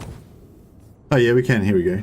So allegiance 14, 89 with the Brotherhood of the Bear, 32 with the Cotton Gold Kindred, 12 with Karazar Karak, 6 with Krakadrak, 14 with Ostermark. Sister of Ice.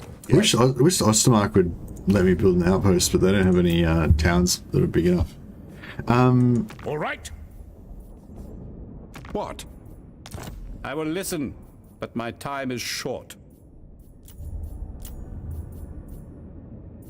As you say, sir. I'm just gonna pay everybody to be my friend. Who Just calls? be my friend. Come I'll then. pay you. Only Sigma's god. If we could get an army down south and start helping out these guys, then we can just, you know, we can gift them settlements and stuff, and that will make them like us a lot. The Empire. Which would be pretty good. Yes. By Sigma's will, come in peace.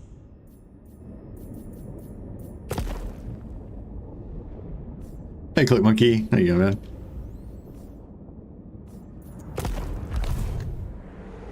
Oh yeah, if you said something important and I missed it, just write at Mercy the Mad again and just copy your same comment in again. I'd say sometimes there was a fair bit of chat going there. I might have missed something.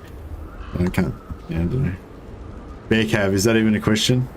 We definitely want to get some Bear Cav, but I want to get some of these war sleds. I found they were quite good in multiplayer, so I wanted to try them out in single player as well and see if they're as good. No higher authority.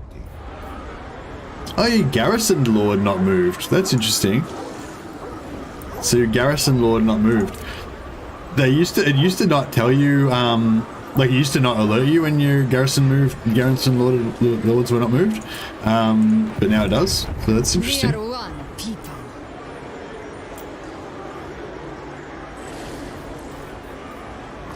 We're getting some nice recruitment bonuses from our, Your death will be enough. I wonder if we should just confederate the Brotherhood of the Bear. So we could just confederate them now. But then we'd have like all these wars to deal with and stuff. But it would probably advance us in the campaign, but I mean we wouldn't be able to go down and help the Empire and all that.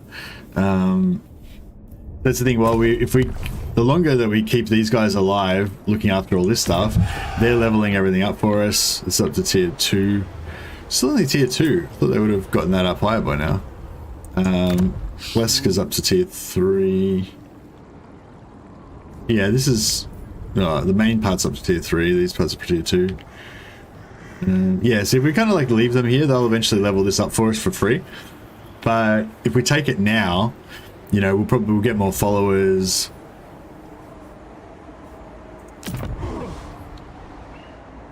You can set Garrison Lord not moved in Warhammer 2 as well. Oh, can you? Oh, maybe they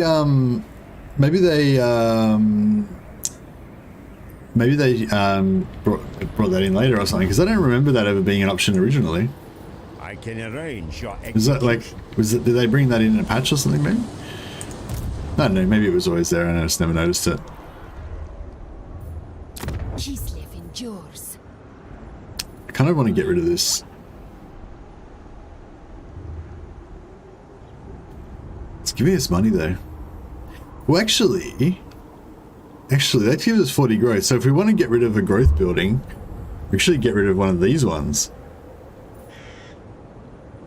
Recruitment cost or construction cost. They're both kind of good. But the construction cost probably is the one we don't really need as much.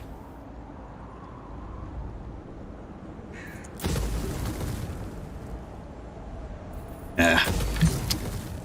Decisions. I don't remember it either, but it's there in my game just now. Yeah, maybe they patched it in or something, yeah. It's just not on by default. Oh, okay, right, yeah, that must be what it is. Just maybe it's just not on by default. I've been turning Lord Not Moved off, especially for my Demon Prince campaign. Yeah,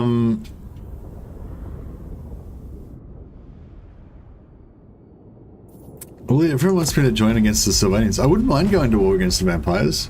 I want to get into a war. Everything's just so far away. We're really isolated up here in Kislev.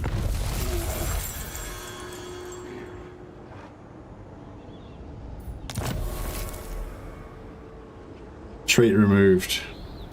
Sweet. So she's healed. She's completely recovered from her. Another 40 plus. I think we've got this event twice.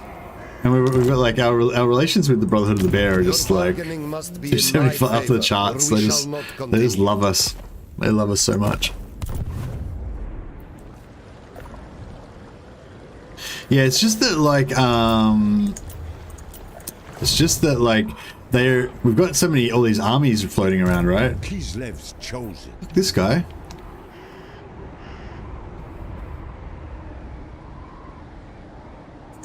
We can get another ally mission from these guys. Shall be written by think. our proud nations. Where's our ally thing?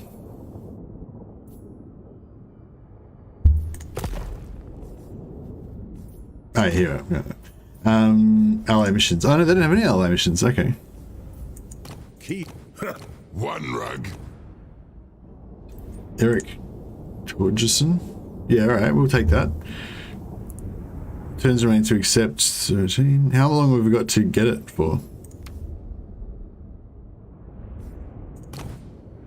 Reward 15. Oh, it's unlimited. That's cool. Yes. Onward. No, he's the only one that actually got a mission for us. Alright, cool. And that way we'll be able to get more gyrocopters.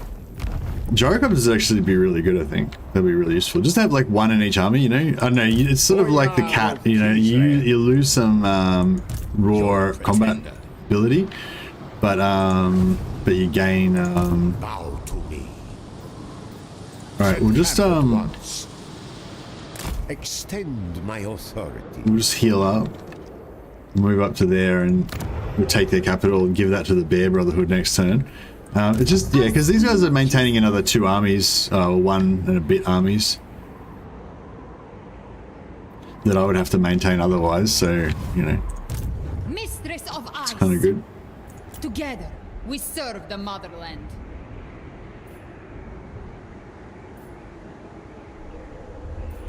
Ice Guard. Born to rule. Kislev goes forth. Actually, I shouldn't have done that, because if she's outside, if these guys get down there in 2 turns, then I might have to actually move her, abandon her, actually, yeah, maybe we'll just move her back a little bit. Follow the frosts. We don't want to get her, Pledge your obedience to me. recruitment interrupted. Hey Dragon Yodo, welcome in. Choppers will definitely play a big role, yeah, that'll be good.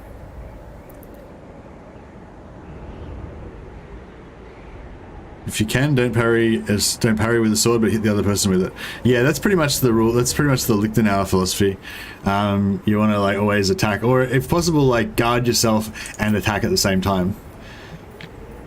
It's so like scientific. Like Lichtenauer is like a real like, it's a really Lichtenauer is like an anti-fencing style. Like it was designed to counteract people who are good at sword fighting. So like there's like sort of like the normal schools of sword fighting that taught like parry, riposte, you know, cut and thrust and all that kind of stuff. And then Lichtenauer kind of came along and taught this like other rule set, this like other like way of basically countering that, you know. Ice Guard better than Sisters of Avalon? No, they're not armor piercing. Well, I mean, I guess they're a different tool, I guess, you know, they do a different job. But yeah, no, I'd say they're like for what you probably want, then they're probably not they're not better because they're not armor piercing. To rule. Cut them down. I think this is the first battle of the stream, isn't it? Well, we had those like nonsense battles, but this is the first one where I actually have to concentrate. Just hanging out, enjoying the stream. Oh, I'm glad.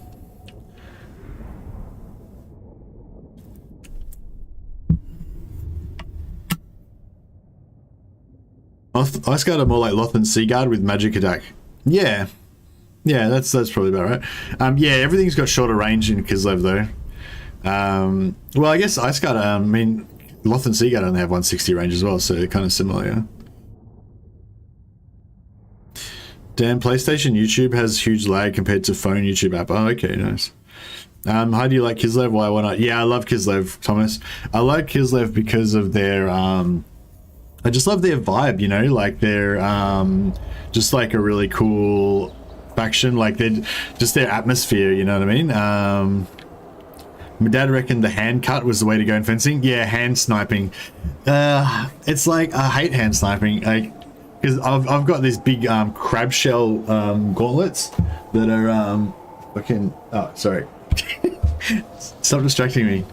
Yeah, I've got these big like lobster claw gauntlets that are made out of really hardened polymer stuff, and they when you hit them, they make a really loud clacking sound. Like if you have like padded like hockey type gauntlets or something like that, they don't make as much of a noise when you hit them, but mine make a really loud noise. And yeah, so people, yeah, so your hand, the hand is the part of the body that's the closest towards the other opponent, so it's the easiest, like it's the easiest to reach basically out of anywhere on their body. It's also pretty easy to move your hand out of the way and protect your hands, you know, but yeah, Prestige beyond compare. But yes, I'd say if you want to do some fencing, then even like you need gauntlets like straight away. Basically, if you're a new person to fencing, you need gauntlets straight away. Even if you just want to do like slow motion type technical, like slow motion type stuff, you need gauntlets. Otherwise, you're gonna get whacked. You know, if you start sparring, then you need a mask. 100% need a mask. You know, but if you're just like doing drills and stuff, then yeah, you need at least gloves, I reckon. Unless you're doing everything in like super slow half speed or something, you'll definitely get your hands hit. Why don't CA just release the data game so far? Is Kislev better than Cathay so far? Yeah, heaps better. It's not really like, it's just a thematic thing really, I think. Like I just don't get into the whole like imperialist Cathay thing as much, you know what I mean?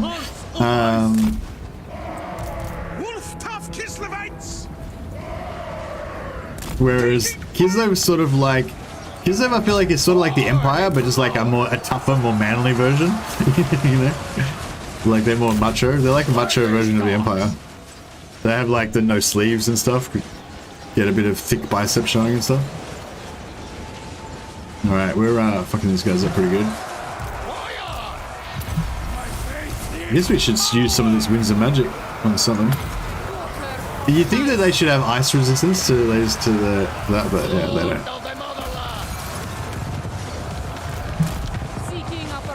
Oh, these dudes are coming. These trolls are coming right out. Oh well, they're gonna regret that.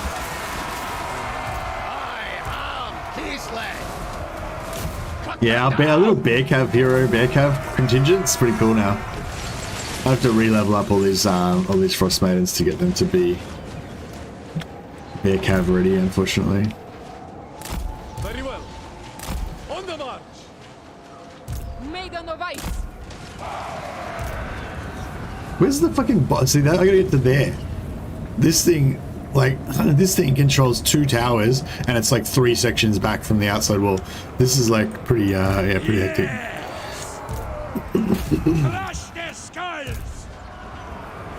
My prerogative. I am the school. Very well. March for Kislev. These guys should be pretty much done now. Yeah. Now you can destroy these things, and it's like actually better. I think it's easier to destroy them with range. See how fast that's going down? Boom, done.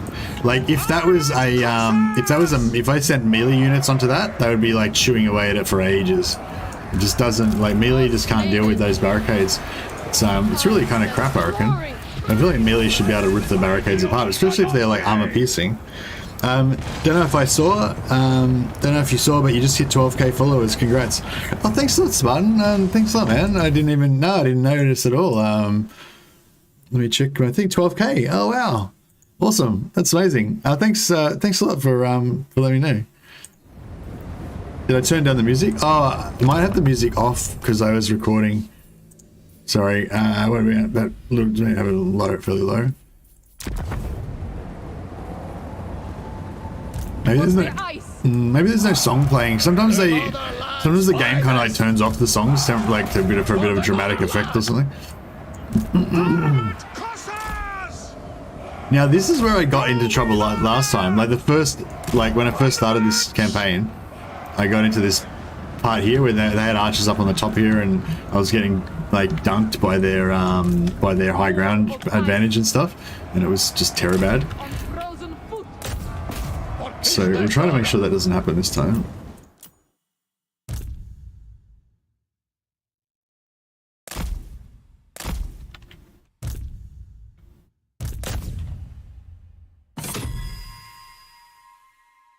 Oh, we won. Right. That's why. Never mind. Alright, let me just get all my guys back together so we can try and get some heals. Frost Maiden, seeking opportunity.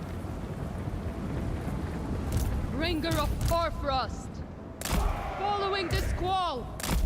Maiden, moving. Just gonna get all these guys together and get some heals. Yes.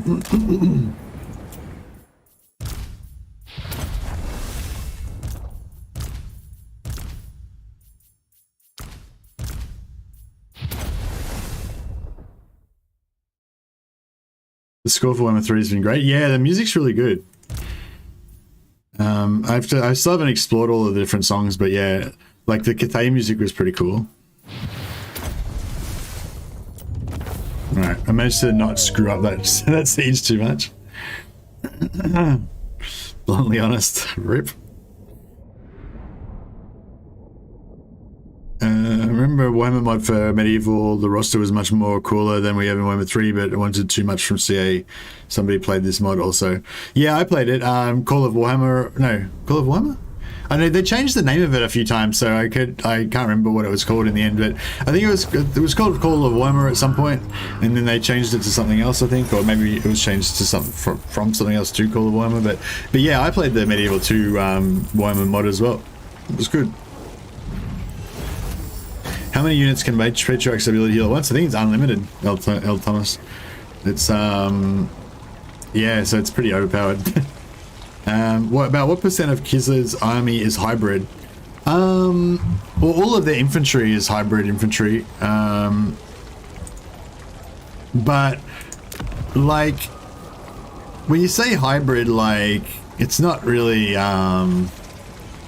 More taxpayers. Excellent. like the Kossars are basically range troops, you know what I mean? Like they're not very good in melee. So, you know, I think it says that they're hybrid, but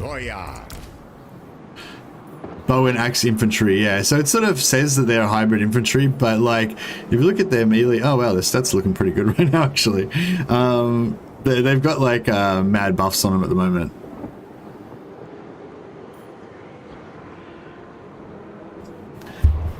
Where are they getting all their buffs from? Oh, they've got three chicks here giving them buffing their melee their range stats.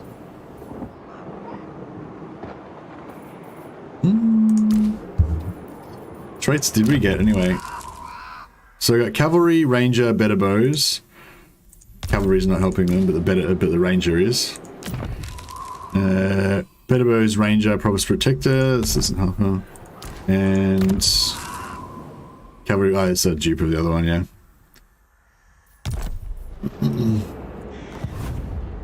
Yeah, I've actually got 3 different ones, but I didn't get 3 different ones this time. Gospodar by blood. Bow to me. Know well that I am accustomed to getting anything I want. We are... Okay, so they've got the full province now, so that might help them out a bit. They control everything now. Now I don't want to push up any further up here. What I want is these dwarfs to take over everything. I think the dwarfs did own Sotrekin before, and hopefully they'll take it again. But yeah, my work here is done. I want to just go back and hunt down this guy now. Them apart. The right to rule. We're leveling up quite quickly again, so we should be getting lots of followers out of that.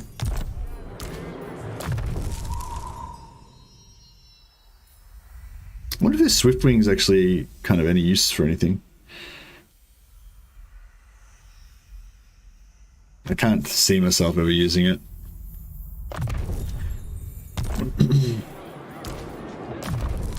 Bull bear. Yep.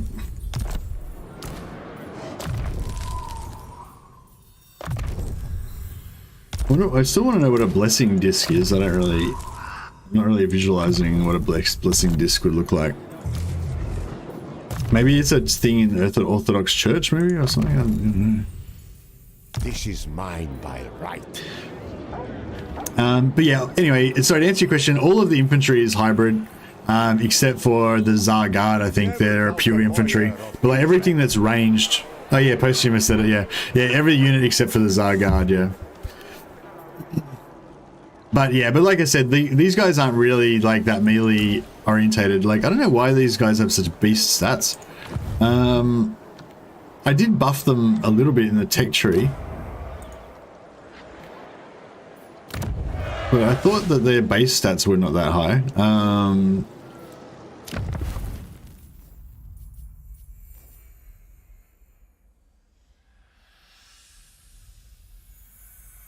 don't know, they're actually not too bad. Yeah, I guess they're kind of about as good as swordsmen, I guess, but just with no armor.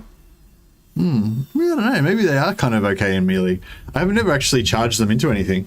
Maybe I should try to like actually use them as melee troops occasionally.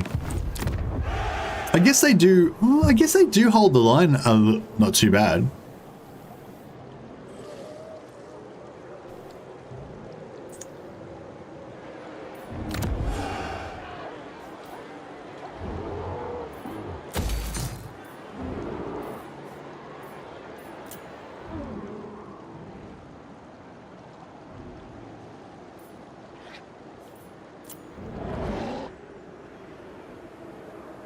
Three turns, so one turn to hit tier 5 here.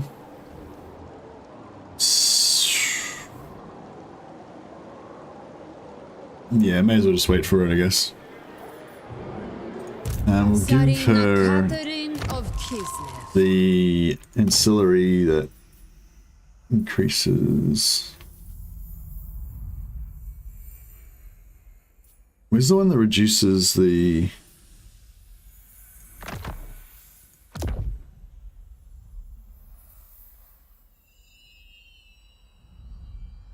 There's one that reduces the construction time. There we go, that one.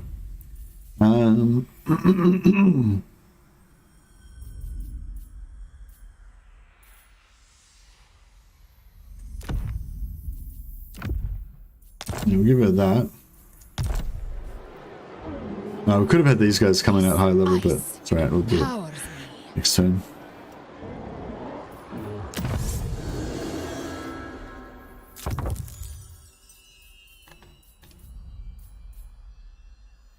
Sure, reduces. Yeah, that's pretty good, I guess.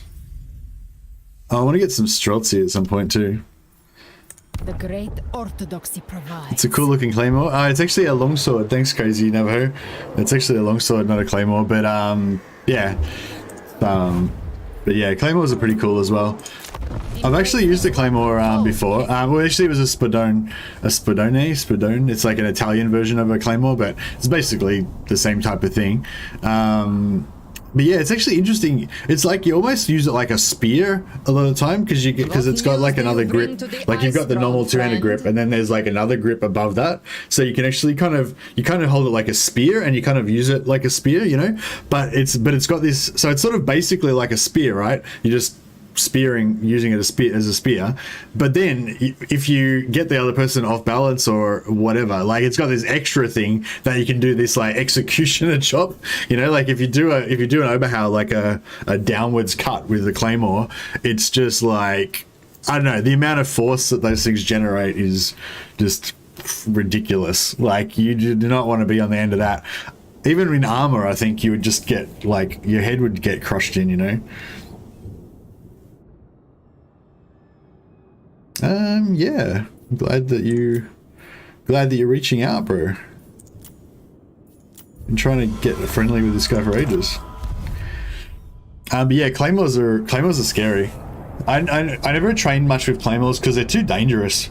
Like you can't, and like I saw like there's a couple of guys that are in my club that had claymores or either claymores or Spadones, and they would spar sometimes, but it was whack because they had to kind of like constantly pull, like they couldn't fight properly because it was just too dangerous. Like if they started to open up and just really fight like full speed, then someone would get fucked up, you know, like and so it's just, they're just too dangerous to train with, I reckon. So that's the only reason I don't like them. Like I love the idea of them. Like greatswords is like one of the coolest weapons, I reckon, just in terms of just coolness, you know.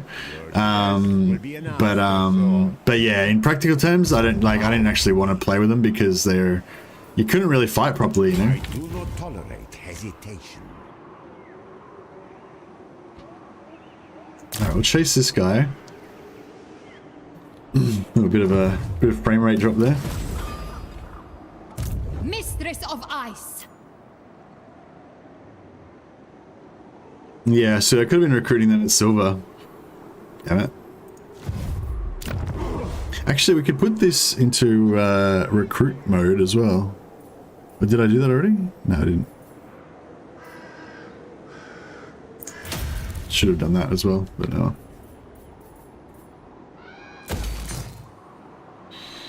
Claymore is slow and heavy, which can easily be dodged. It's not that slow and heavy, and it's not very easy to dodge.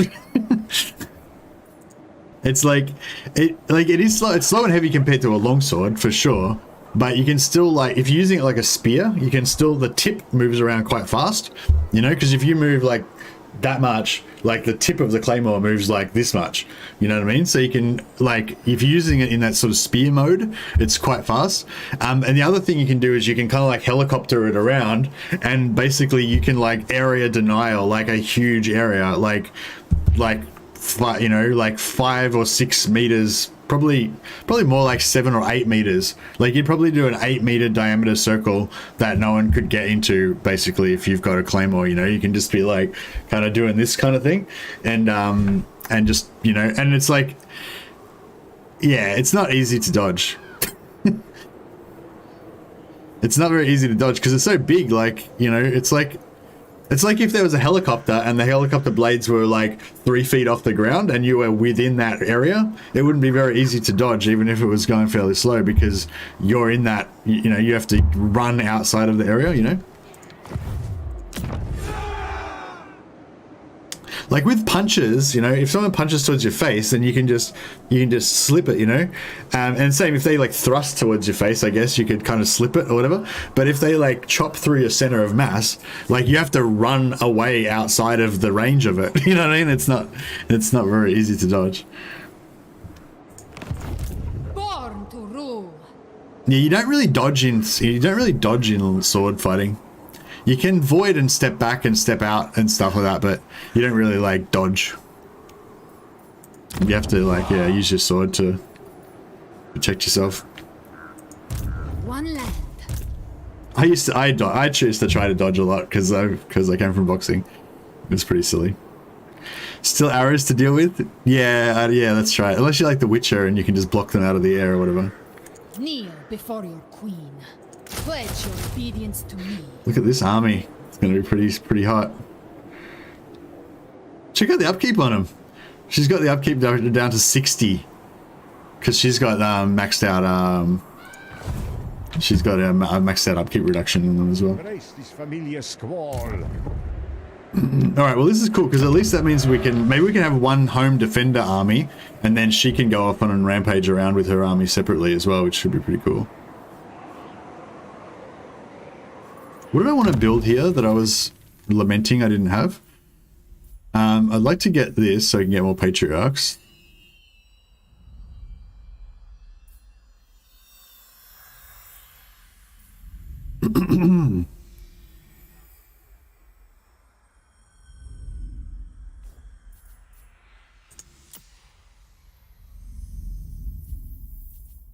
Oh yeah, I want this so I can get more Frost Maidens as well. Alright, well, we don't need growth here anymore, right? So we will 20% construction costs is pretty good though. Ugh. I don't know, maybe I should leave it up just until we get our buildings up. That's alright. Oh yeah, what else can we recruit from our alliances? You get another chopper. I know they're pretty expensive though. I think one chopper is pretty good, and once we get the I will brook no complaint. Once we get the sled building, we'll get the war sleds. I think so, a few war sleds and some Claymore is Scottish, but they're similar weapons in a lot of cultures. Yeah, so the Germans have got the Zweihander, the Italians got the Spadone. Yeah, I'm not sure. Have you thought about how to get Erengrad? I'm guessing you don't want to confederate them. Yeah, I kind of don't want to confederate them because I like keeping them as my bros, but I should probably do it, I guess. Stop it. These guys don't want to be my allies. It's just like, be my allies, just defend the north. What happens to the alliance if your army or your alliance breaks or you go to war with them? I don't know. I assume they disappear, Steve. I assume they disappear. That would be cool if they do, I think. I think they should disappear. That'd be kind of cool though, wouldn't it? Like, you've been fighting alongside these guys the whole time and they were like, they're all like leveled up and stuff. Yeah, see, they're still... This unit is provided to you by your ally, Cracker Drac. If your alliance ends as a result of you or your ally breaking it, the unit will be disbanded. There you go. It's so cool, isn't it? It's so cool. It's like, I love it. I love the ally thing. It's so cool. I hate the idea of having like Skaven fire throwers and shit in dwarf armies and stuff. That just makes me like be sick in my throat a little bit. But, you know, I won't do that, and hopefully the AI won't do it. If I see the AI doing it, then it's going to enrage me a little bit, but, you know, what can you do? Who are these guys at war with anyway? See, it's... Yeah, we can't afford whatever they want for Confederation.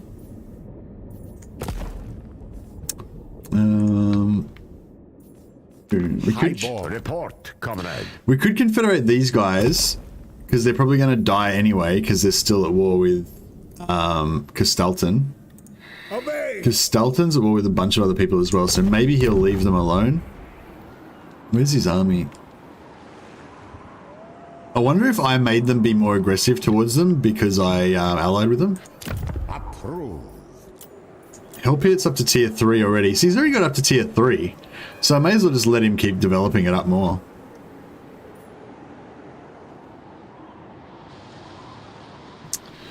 I could try and get Castelton. We're not halfway though. See, this is up to 600. We've only got 156. We're only a quarter of the way.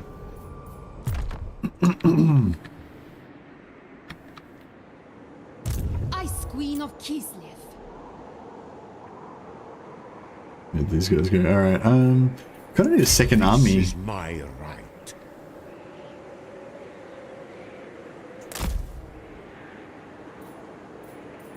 Prepare for shock assault. Ice Queen.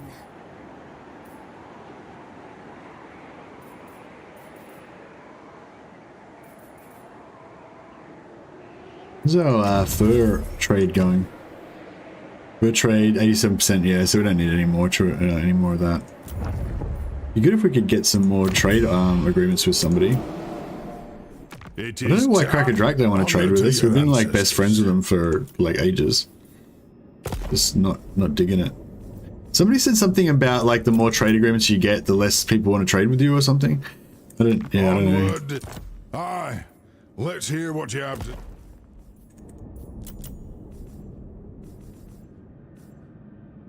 What? Come then. Only...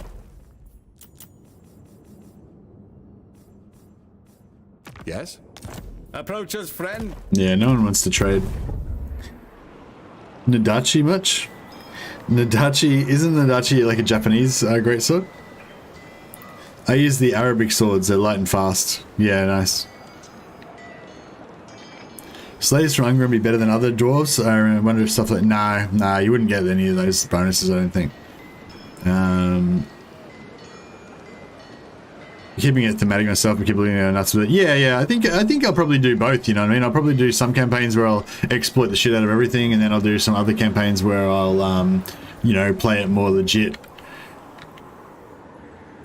But yeah, I'm definitely a believer of that sort of less is more thing, where a lot of the time, you know, if you have less options and like less control, it actually makes the campaign. There's Mercy. There I am. See, I'm in the game. Kislev, we greet you.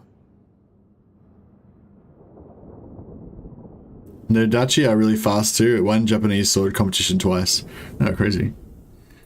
Well, it's just, yeah, also the range, you know, like if you got a long sword, like if you got a longer sword than the other guy, like, you know, you're probably going to win. Like, it's just, you know, there are some advantages to having a shorter sword. And my trainer used to tell me that there was advantages to both and kind of like intimating that, you know, they were both equal or something.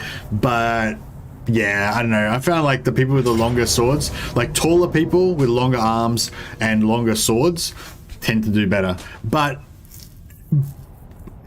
actually, no. The person who's the best at sword fighting tends to do better. But, you know, but given a range of people with different skill levels and stuff, you'll notice the people who are taller and with longer swords tend to do better. I don't know. There's so many factors, I guess. Athleticism and explosiveness is pretty good too. If you're not very skilled, like that's probably... yeah, like for new people who are not very skilled, like just being athletic and explosive, like if you come from another sport, you're probably going to do well. But yeah, but I think all things being equal, yeah, range is definitely really important. Range and speed. But yeah, but one of my other teachers, he used to be an Olympic fencer. You know, like I don't mean he went to the Olympics, but he used to be like really good at fencing with the, you know, the, what are the Olympic fencing things called? I can't remember. But yeah, he was really good. Like gets inside your range, like underneath you, and yeah, he was pretty good. So he was kind of he was like an example of that thing where like, yeah, the shorter range does actually have an advantage, but I don't think that's like the rule, you know. All right, we'll do our patented gauntlet of doom. Hearts of ice. He's on a chariot, this guy. Keen as fuck. It's this guy, Elric Torgerson. So this guy's going to give us more, he's going to give us more alliance points as well.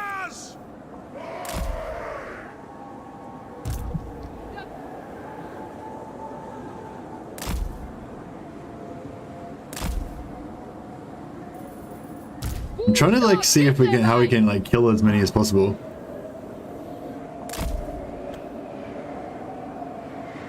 Something like that. We'll get Katarina to drop the slow spell on them like as soon as possible. Sons of Kislev. Get some horses just in reserve here. Actually, we can get these guys to just charge. Like anyone who gets through, I guess. Mop them up. Born into power. Alright, this is going to be brutal. For the motherland.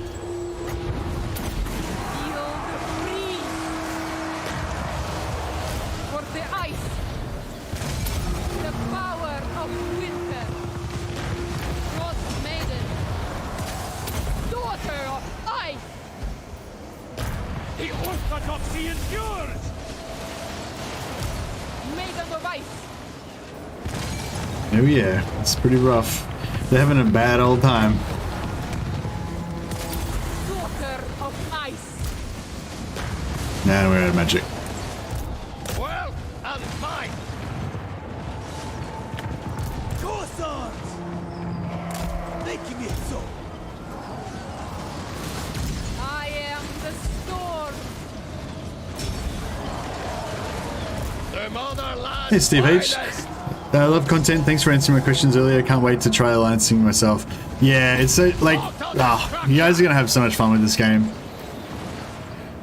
I'm having a lot of fun with it, especially since I found Kislev. Like, I hadn't really tried Kislev before. I dipped my toe in, but I hadn't really given it a good go, you know. And yeah, as soon as I started playing Kislev, like, my enjoyment level of this game went up so far.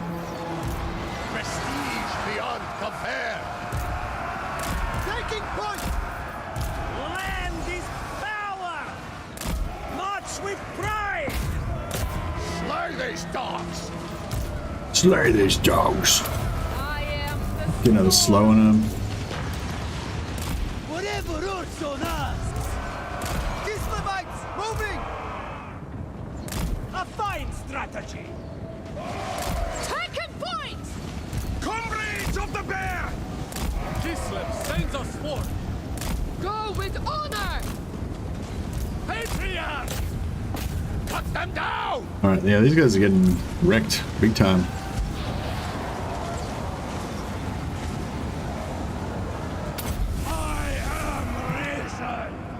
I guess we could leave some alive so we can just get an extra battle. We won't get much XP from the follow-up battle, but we'll get another chance to get magic items and drops for the foil. The foil is what I was thinking of, Simon Fletcher. Yeah, thanks. Yeah, there are different types of swords in fencing. Yeah, I was just thinking of the kind of like the classic. Yeah, the foil is what I was thinking of. Yeah.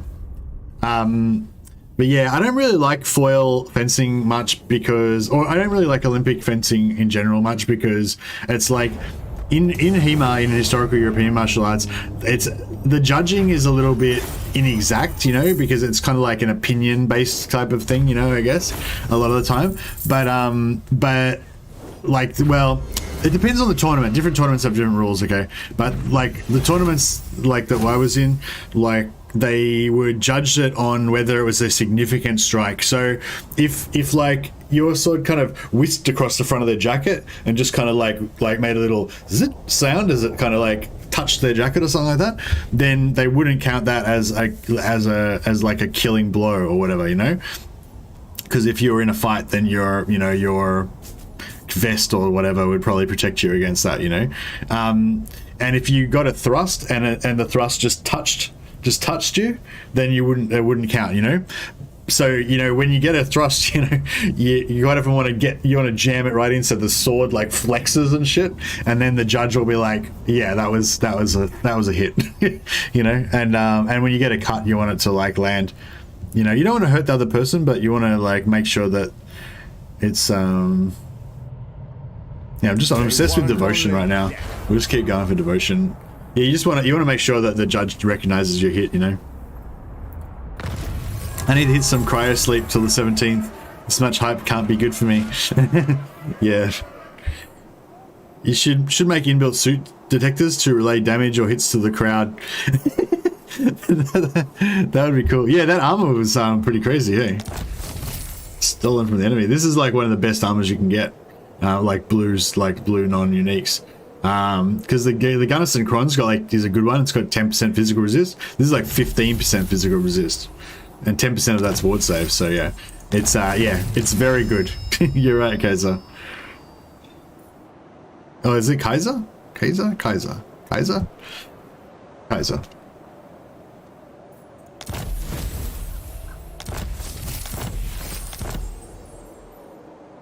I was in a small sword tournament where to score point to point you have to have some blade bend and you land an attack.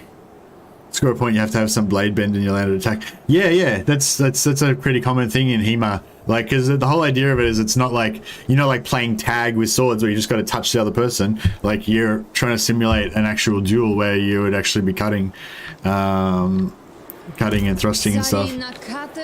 Of Kislev. So we did like what they call naked longsword. So we would actually be not naked at all. We'd be wearing heaps of protective gear. But the style of longsword is the style that you learn for fighting unarmored duels. Not the style you would like learn if you were fighting like in full plate armor on the battlefield. We did do a little bit of like half swording and grappling and all that stuff, but that's not wasn't the main focus. Where'd he go? I fucking hate it when they run off and you can't find them. Like, he didn't get wiped out, did he? Or maybe he did. Maybe this guy wiped him out. I don't know. Oh, well, we got some major ally points now, so we should be able to recruit whatever we want. Yeah, so we can recruit all of their items now. All of their different units. I don't think I really want anything, though. Yeah, I wouldn't mind it some Thunderers, but miners with blasting charges would be kind of cool. I know, we might wait till we get oh, okay, there's a menu. Oh, cool. So there's different. Oh, right. I thought they were just all in the one list. Didn't realize there's different menus for all the different guys. Pretty cool. Oh, Streltsy. This guy's got Streltsy. That's pretty cool. I would love to get some Streltsy as well.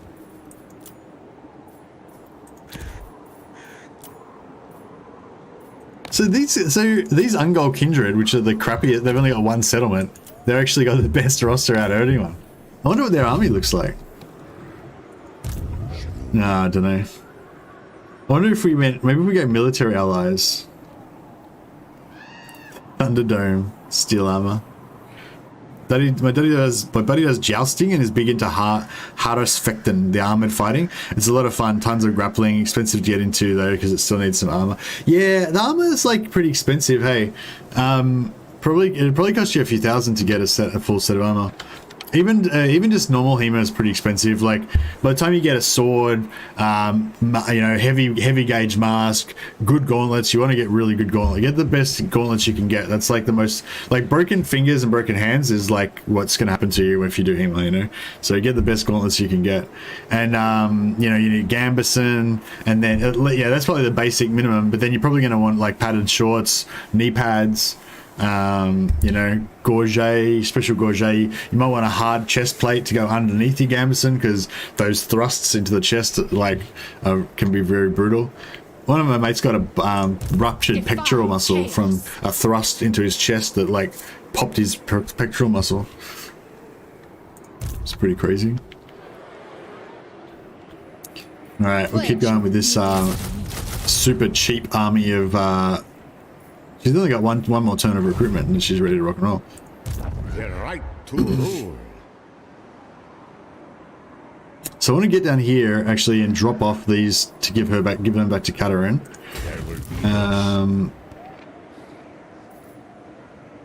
My rule spreads. Yeah, I don't know where that army went, but that's alright.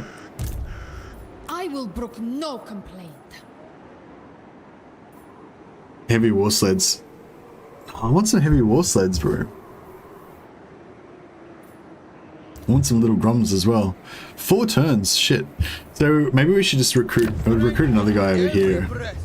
And he can do the I decide Kislev's fate now.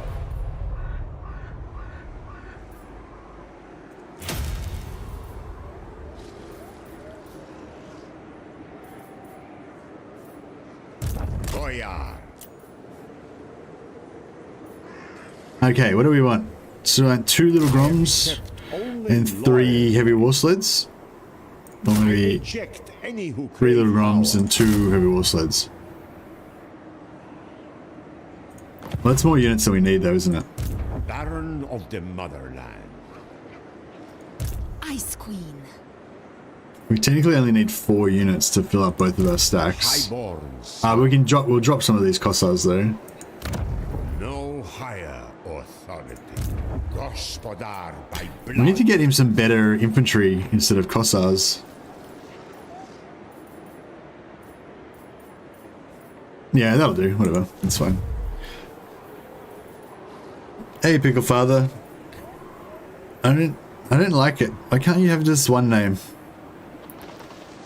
I imagine using a longsword on an armored opponent would be a bit of a chore.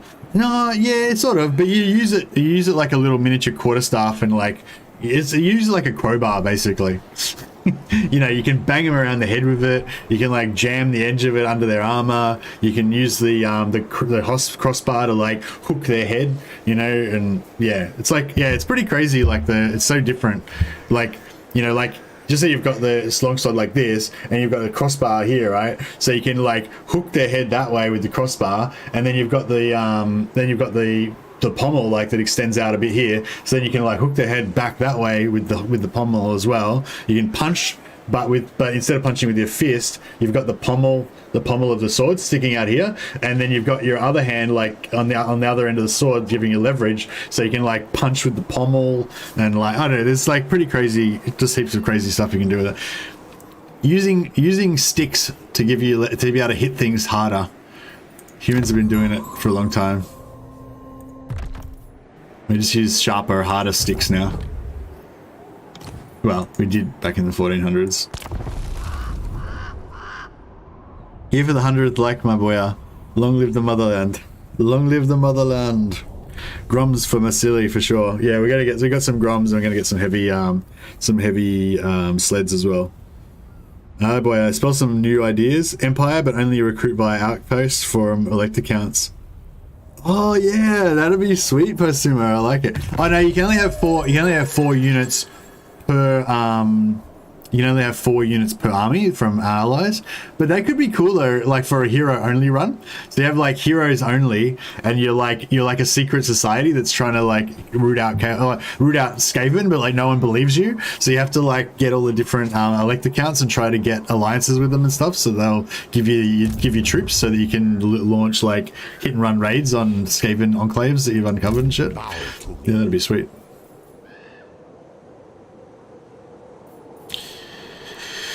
Alright, we'll just kind of head down towards the middle, and then we'll have to do a bit of like reshuffling with our units. I wonder if it's worth popping a different one, because as our heroes get higher in level, right? So we get 1 supporter when we get a level up, but we're not getting levels that often. You know, we're not fighting battles every turn, and our characters don't always level up because they're high level.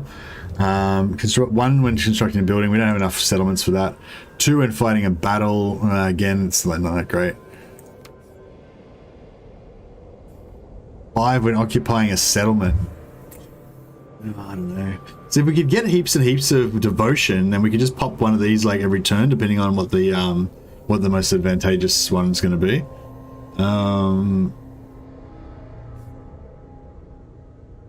Like right now, we almost have enough.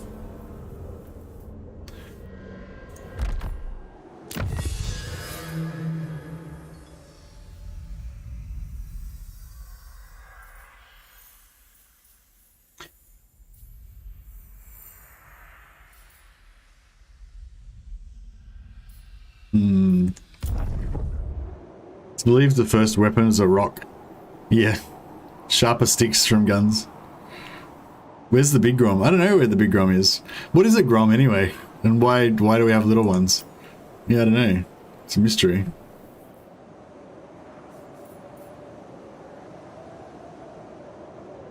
I shouldn't have built this yet because we can't use it until it gets to tier 5. I just want to get the Frost Maiden capacity. That's the whole point of that. Kislev is chosen. The Katarina. Yeah, I feel like we need to get down south before, oh shit, we got chaos coming in. Grom means thunder in Slavic. Little thunder. Oh, nice. The frozen Is Slavic a language? All its allies. I thought it was just Russian.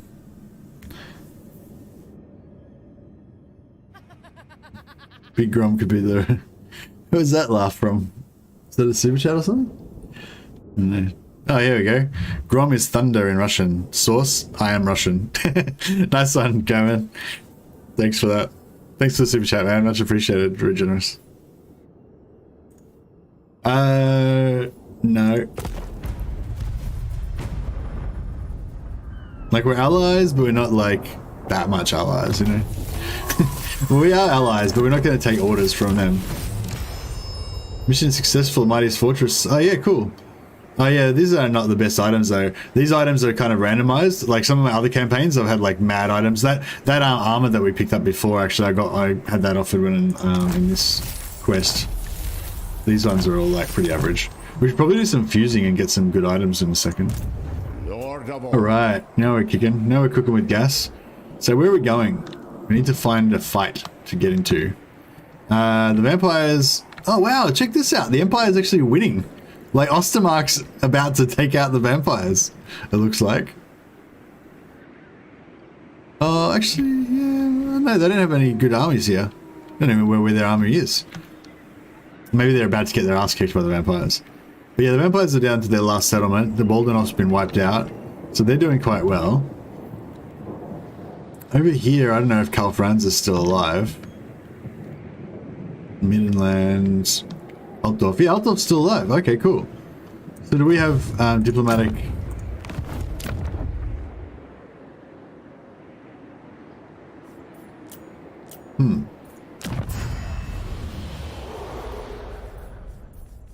Okay, so we know that they exist, but we don't have any diplomatic contact with them yet. What?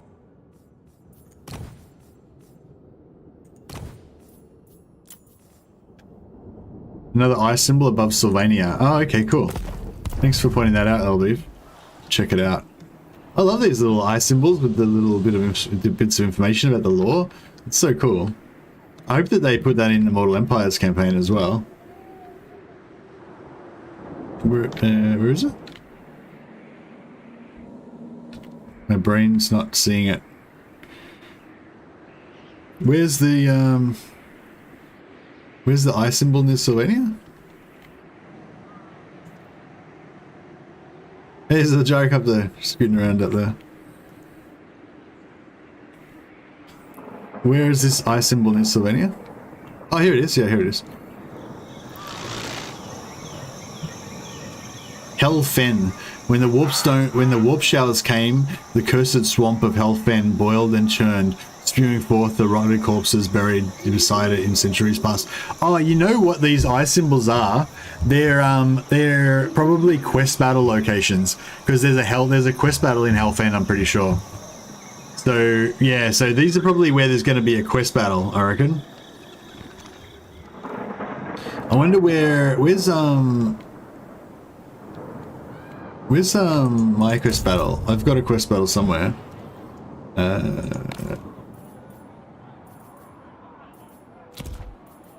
I didn't. Wrong. This one? No. So, here we go. Crystal Cloak. Alright. How do we go to it?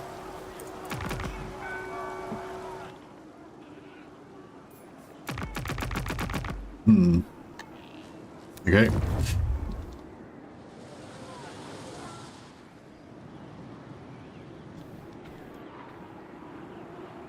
Might be a quest for the vampire count. Yeah, I think it'll be a quest for the vampire counts, yeah, for sure. Oh, check this out. They got Noggle corruption. Look at the Noggle corruption. It looks crazy. They're all plagued up. Yeah, this campaign's getting pretty full on. I think they're just tourist information about important places. Well, yeah, that's what I thought originally, but then I thought, yeah, maybe it's the maybe it's the quests. Okay, I think we're good with our army now. We just need to never yield. Mix it up a bit. March. Yeah, we'll get this guy down here. Now, this guy wants to. This is my right. Follow the frost. This guy wants to give his two sword maidens to her, plus warm yourselves with kvass. Maybe one frost and one patriarch, and that gives her a full complement of 20, including her chopper. Oh, she needs artillery though as well. This snowcat's fucking annoying me. It's so useless. Alright, we'll take the chopper and give it to Boris.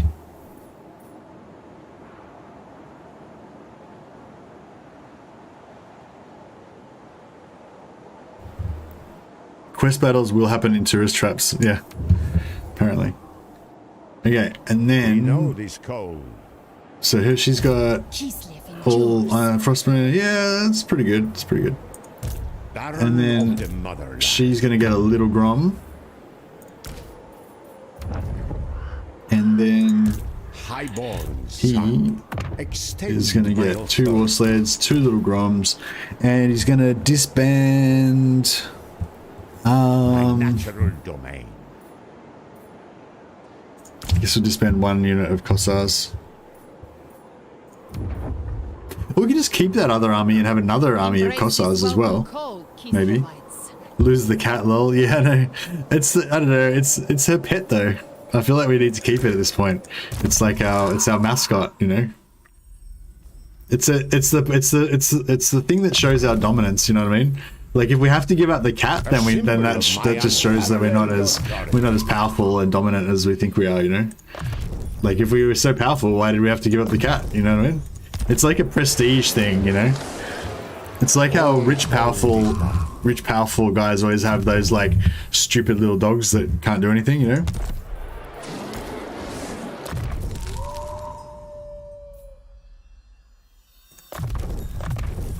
I was watching a YouTube video last night about the Canis something or other in Latin. I can't remember what it was. Like basically the dog cause in ancient Roman armies. Apparently they had these crazy mastiff type dogs that are extinct now, but they were apparently extremely dangerous. and they used to, apparently they had like hundreds of them in their armies. Have you given Kitty a name? No, we haven't. What should we call the kitty cat? I lost my cat in real life a week ago. Keep the kitty. No, sorry about that, Anon.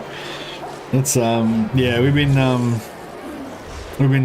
thinking about getting a cat for a while, but yeah, we still haven't quite bitten the bullet yet. I think, I don't know, we were talking about it again the other day, and it was like, it'd be so nice to have a little furry friend running around the apartment and stuff, but I don't know, I kind of feel like it's wrong to have a cat in an apartment, because like when I was a kid, like we always had a backyard and stuff, and the cats always could go out in the backyard and go around and, you know, hunt down native bird life and kill them and stuff, you know, do all the things cats are supposed to do. Kislev's reach. Oh shit, dude, you're not meant to be doing that. How did I do that? They are one. God damn it. Alright, well you try and get back in there when at your first opportunity. This guy's got no movement left now. I do not tolerate hesitation. Beneath a boya. This guy is mining the store. Yeah, maybe we'll leave this guy here and let him like recruit a bunch of Kossars and just be kind of like our defense force. That could be kind of cool, I guess. Oh yeah, where are we going to I have 2 ragdolls in my apartment. They're doing fine. Oh, nice. Gets the indolent little nerds. An apartment is fine as long as you've got enough space for it to ignore you in another room. Nice. My brother has a stupid little dog. Women love it. Yeah, I don't know. It depends on the dog. Like, a friend of mine had like, I don't know, like a sort of a terrier with like a long haired sort of little terrier, kind of like a Scotch terrier, or is it Scotch terrier, like a little Scotty dog or whatever. Are you wearing a sword while gaming? No, bro. It's just mounted on my battle throne. It's just a normal battle throne mount. What are you talking about? Pussy is a good cat name? Yeah, I guess so. Take the ogre settlements near. Alright, yeah, alright. You know, that was the first sensible suggestion we've got, so let's do that, Carlos. We're going to go and relieve the siege of Altdorf and save our... Well, they're not actually our allies yet, but we will make them our allies.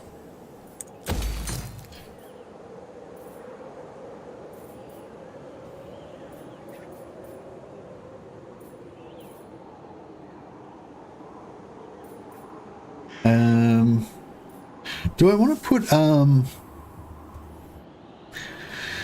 don't know if I want to put up some walls, maybe? Not walls, but I mean garrison. It's pretty cheap. I'll just do level 1 garrison.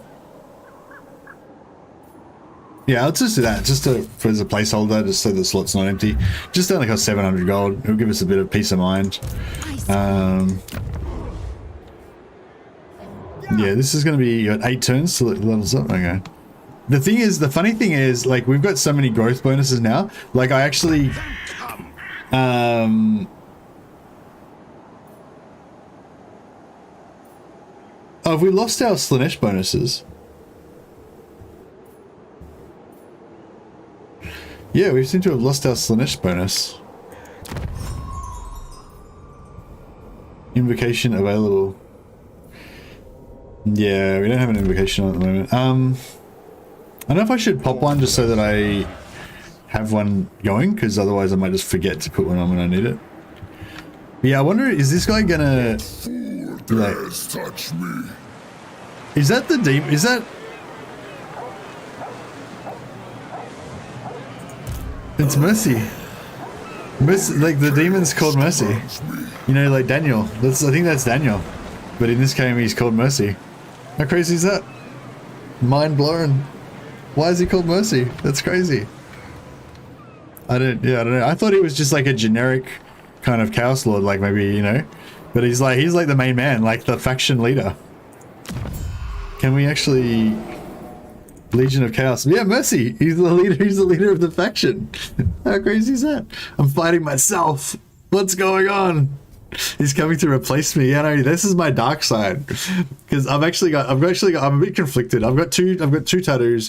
One of them is a tattoo of the Inquisition symbol from Warhammer 40k, and the other one is the 8-pointed Star of Chaos. Lol, file name change. No, I didn't do it. Mercy is one of the generic Chaos Lord names. Like if you're playing in Warhammer 2, if you're playing Warhammer 2, the just normal Chaos Lords can be called Mercy. So I guess they use the same name generator as the Chaos Lords. So this is Scrag, right? Disciples of the Maw, yeah. All right, they've already taken Ubersreich. Oh, right, this is the edge of the map. So they basically kind of share the same land as him anyway. So how do we get vision on him? We need to either get Middenland or Ostland. I guess we need to get one of them to be allied with us. Here we go. So Ostland. The Empire. Maybe we need a defensive alliance. Approach us, friend. Oh, beautiful, beautiful. Now this should give us vision. As you say, sir. On Cal France, right? Yes. Okay, beautiful. I will hear what you have to say. This one. All right. How about we do this? 3,000 gold. All right, whatever. Right. I wish we didn't have to pay everybody to like us, but you know, it's not all right. It's battering my self-confidence a little bit, but it's okay. Who calls? By Sigma's will. These guys want a military alliance, but they won't give us trade. Dicks. Trade's good for everybody. Why doesn't everybody want to have trade? Come then. So, deliver your missive. Wait up. Is Middenland... Why don't we have vision on Middenland?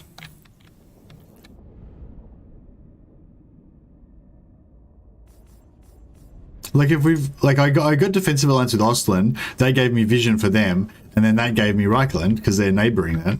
But like Middenland is neighboring as well. Maybe I need vision on their capital. Where is their capital? Oh, it's there. Okay. So if I go... Maybe if Nordland gave me a defensive alliance. Yes? Come then. Only Sigma's god, Ulrich, can judge it worthy or no. Agreed? Now that should give us Midland, surely. Nah. Crap. Alright. Speak. I think you need to have more types of trade goods to be a more desirable trading partner. Yeah, maybe. Need vision on one army. Is that how it works? Gotta love the change to the Troy-like diplomacy. Yeah, I wasn't too sure about the CA must have done that name. Maybe, yeah. I once got attacked by a Mercy Chaos Lord. Yeah, it was hilarious. Yeah, I'm in all your campaigns. Better watch out. I'm the boogeyman. I'm the monster in the darkness.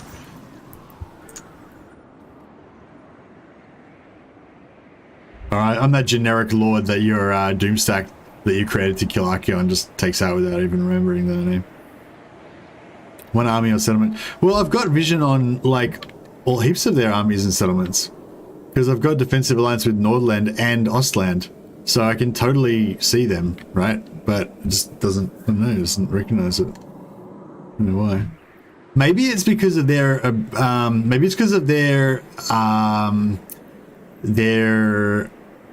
am I trying to say? Maybe it's because of their relationship with each other. Maybe like Altdorf is like... Yeah, see, Altdorf... Oh, okay, see. So, no, that's not right. Yeah. I was going to say, maybe it's because Altdorf's got a relationship with Ostland, and then that's why that Ostland gave me the vision on them. Yeah, I'm not sure. Weird. Now, you don't need direct vision because I'm getting vision on all these guys by defensive alliances with other factions. So yeah, I'm not sure why. Because I just got vision. I didn't have vision on Reichland, and then I got vision on Reichland by making a defensive alliance with Ostland, which is neighboring to Reichland. But Ostland is also neighboring to Midland. So, you know, maybe it's like the distance from the, maybe it's actually the map distance of the thing. So it's like, because this is the border of Ostland, right? And Altdorf is right on the, like it's on the coast, right? So it's right on the border. So maybe that's what, oh shit, he's just about to take it, like right now. Fuck, that was a waste of time. Oh, whatever. But anyway, yeah, so maybe because the border's right here and their capital's right on the border, then they can see it. And, or maybe because they've got this hero, like, in their lands, you know? Something like that. Whereas these settlements, they're quite, like, far back from the border. So maybe that's why they can't see it.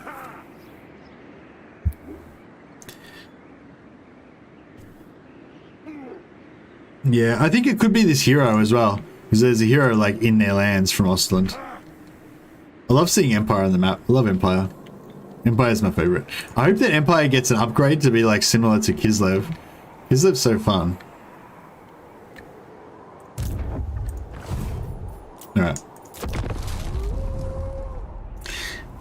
Hey Jeffrey Scholl, had a good afternoon hanging with you. Thanks for the stream. Have to run. Have a good one. Kislev. Thanks a lot, Jeffrey. Thanks for the nice message as well. Have a good day, man. The Tsarina bids you well. Wake Mrs. Mercy up and tell her there's a Chaos Lord with your name in Warhammer 3. I know, I should do that. She'd love that. I don't think she would love that.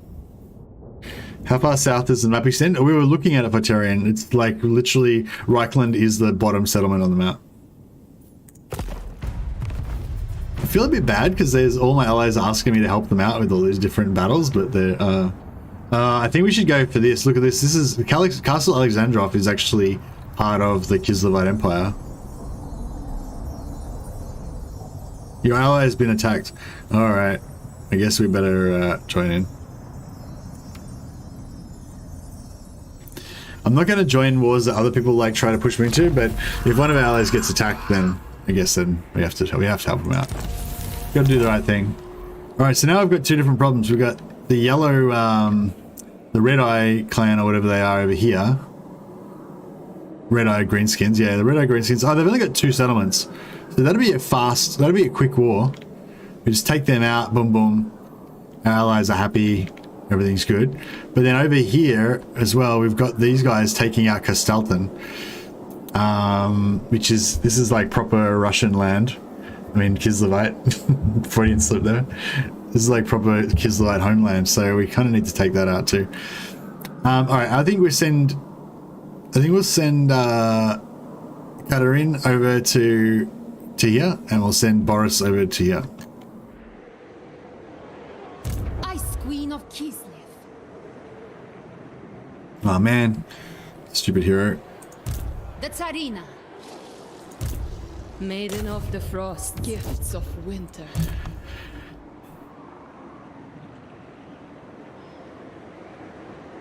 Well, if he took out Eringrad, then that would be pretty cool. Because then I could take it back without having to confederate them. Pact endure.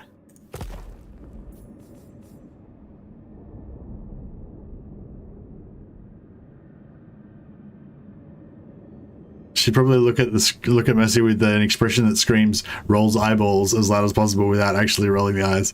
Yeah, probably. Malachi Malekson became a legendary lord, bringing thunder barges and stuff. What other legendary lords do you think we would go up against? Oh, hey Nelson. I don't know the lore of Malachi Malekson enough to know. I don't even know where he comes from. Like I'm familiar with the character, but I don't know like what story he's from or whatever. Is he a legendary lord from the army books? Oh yeah, he is in army books, isn't he? All right, let's go over here and sort out this war for him. God. Can't handle a few greenskins.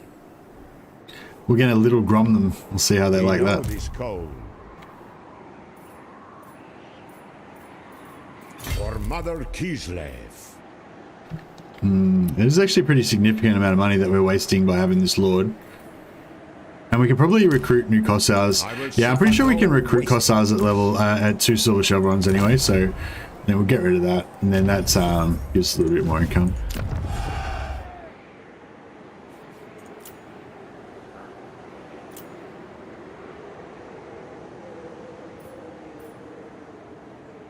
Now I really want to get this. No, I guess we'll finish it. We'll get to CF5 first and then, yeah. Good. He basically made an expedition to the Chaos Wastes with Gotrek and Felix. Malachi Malakson was a cringy engineer who became a slayer. Yeah, I knew he was an engineer and also a slayer.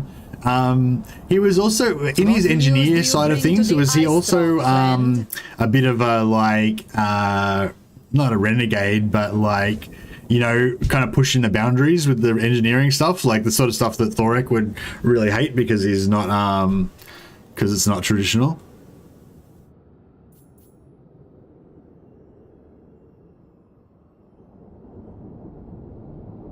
Fuck it.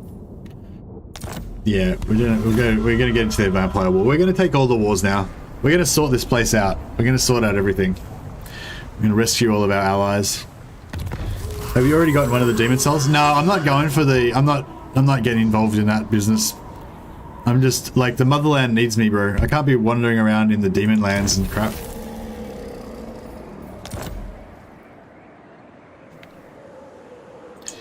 Defy chaos. Yeah, my plan is just to ignore the demon souls, basically. I just went in there to steal the, Oh, where's their...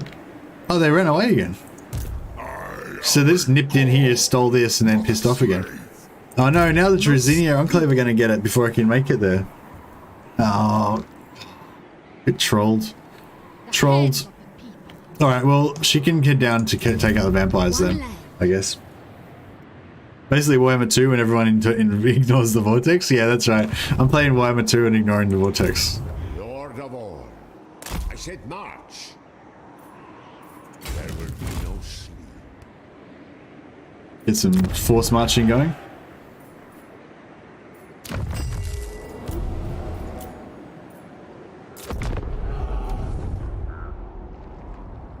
He's just wandered off somewhere. Oh no, he's Scarbrand. Look, it's all kicking off. The Boca Palace's doors are open to you. This dude just constantly trying to get me to, we should get like block diplomacy for certain ones. That'd be pretty good. Good afternoon, evening, night. Hey.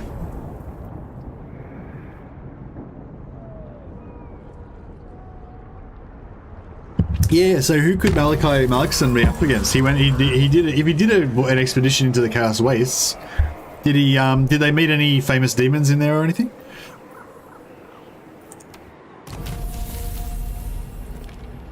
So we got plus 5% tradable resources. Oh, right, so that's probably why. So all of our resources are already maxed out. No, we're not maxed out on furs.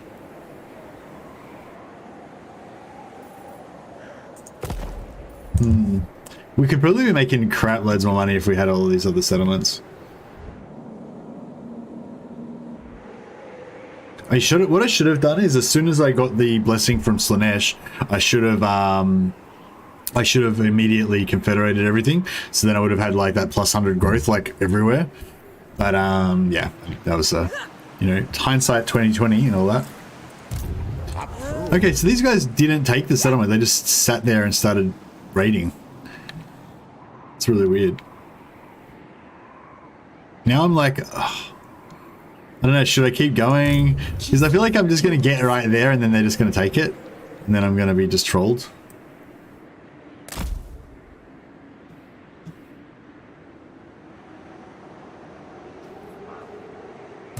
Kislev's chosen.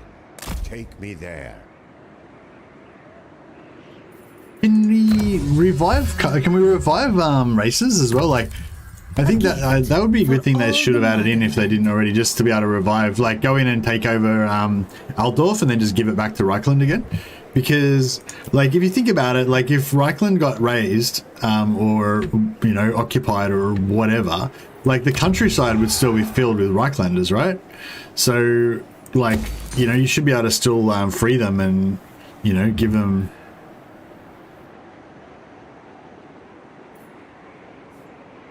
You should still be able to free them and, you know, free their people and all that, I reckon.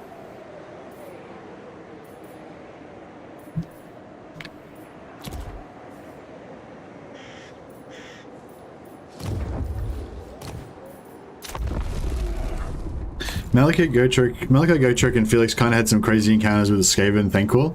Oh. Like the Yeah, well, motherland, that's a good our point. Who are we going to have friendship Thanquol up against? Because Gotrek and Felix are already in the game. So, yeah, that could be kind of cool. Malachi versus Thanquol DLC. They went into Chaos Waste in Demon Slayer and killed a Bloodthirster of Khorne.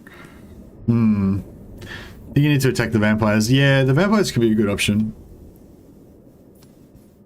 I think we need to basically go south and then consolidate everything down south, you know, like get all of our allies safe and secure, wipe out Scrag, take out the vampires, anything to the east that we need to worry about, and just so we have basically consolidated, hey Liz, consolidated united front so that when, you know, we have to fight all the demonic forces from the north, we don't have to worry about our back. So yeah, I think that's a really good idea. We'll get these goblins sorted out. The right to rule. Bold stratagem.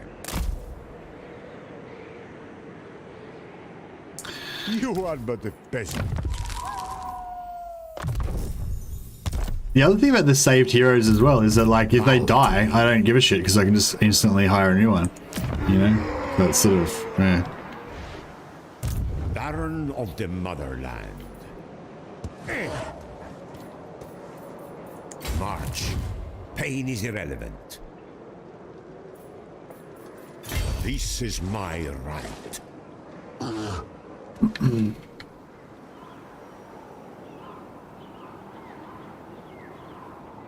We can get there in one turn, yeah. Yeah, it's no point. I may as well stay there then. I'm going to occupy that. Alright, are they going to troll us at the last minute? Oh, they still haven't taken it. Oh, maybe they are going to give us a fight here. I'd love it if we could actually take that and then give it back to, either give it back to Castelton to make him more friendly towards us, or give it to the Drazini Enclave. Does Military Alliance help Confederation now? Hey, Elbeef. I don't know. I haven't really gotten a chance to look into the Confederation stuff, but until we find out otherwise, I assume that the Confederation mechanics all work basically the same way as they did before. The only difference is now you can see, when you go into here, you can actually see like what the you can see what the chances are. So this is one positive. So he'd 100% accept Confederation if I did it right now, you know. And if it wasn't, you know, but you might look at another faction and might say like minus 169, and you're like, okay, well that's no good. And that number equates to how much money you have to pay them. So basically you can always confederate anyone you want. You just have to have enough money, you know, like if you've got like $1 billion gold, then you can pretty much always confederate them, you know. There'll just be a number here and that's what you have to pay, you know. I believe that's how it works anyway. Unless they've changed it since 1 or 2. Has the Ridden Bear got antlers? The Ridden Bear does have antlers, yeah. They've got, the armor has antlers like bolted onto the front of it. It kind of makes sense though, because I was thinking if you're, I was actually looking at this before. How do we do this? Oh, we gotta assassinate Akold Borgus. This guy. Akold's a pretty cool name, by the way. Akold Hellbrass. Okay. My rule. I don't know if we can. I want that Talisman of Endurance though. Kislev goes forth. Speaking of which, she's rocking and rolling actually. She's got pretty good items. Enchanted items. Other tricksters shard minus 25. Oh, that minus 20% spell resistance in AoE. That's actually not bad.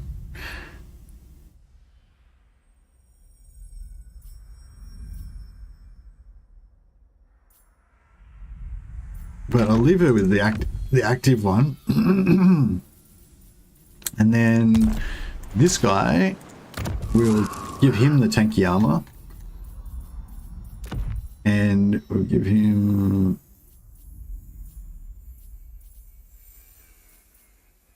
Seed of Rebirth, so he gets regeneration. Not that he needs it. Other creatures discharge. Yeah, so minus 20% spell. So while they're in the blob, that means everything around them will have 20% less spell resistance. Most things don't have any spell resistance anyway, so it won't do anything. It's not spell weakness, it's just spell resistance. But anything that does have spell resistance, that'll strip it off. And most things don't have much more than that anyway, so, you know. Yeah, we could definitely do some fusing.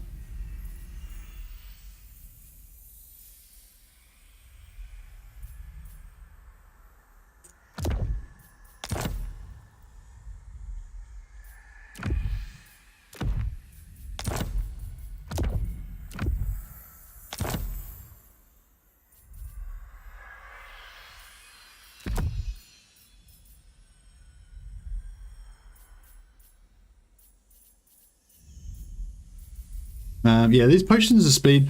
The potions of speed are pretty cool. Like, no, they're not that cool.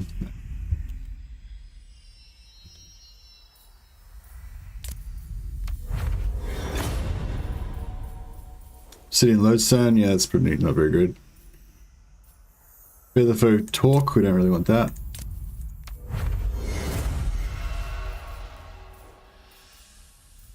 Dragonbone Gen fire resistance. I don't think I want fire resistance, but I don't think we have any other grey talismans that we want to get rid of. We want to keep that.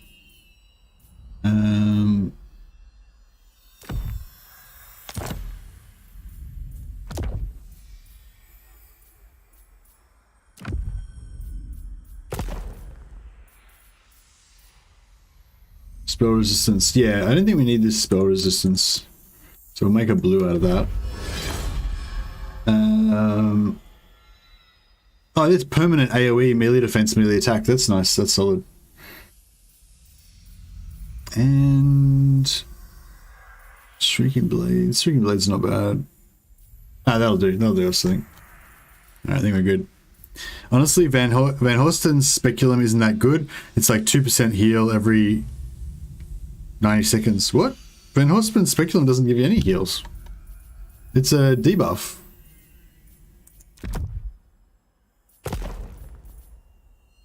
It's 24 melee attack and 24 melee defense, base weapon damage minus 30%. It's a really cool debuff that you put for use for blobs.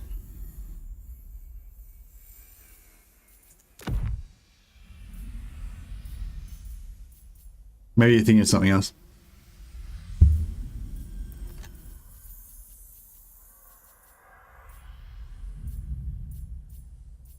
Weapon, Sword of Strife, it's not very good. Whatever. And Talisman. Actually, melt that down. No. Are they not the same thing? Talisman, oh, it's green.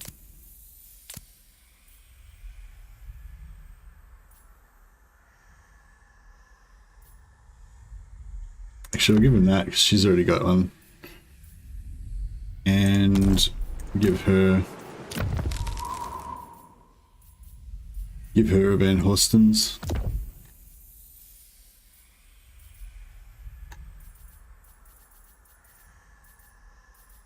And Glittering Scales. Oh, what's the Shield of Sacrifice? Blah, blah, damage resistance if 20%. That's pretty good. It's in a radius as well. Yeah, it's nice. Actually, maybe we should give it that. Nah, we're probably not going to get that low anyway.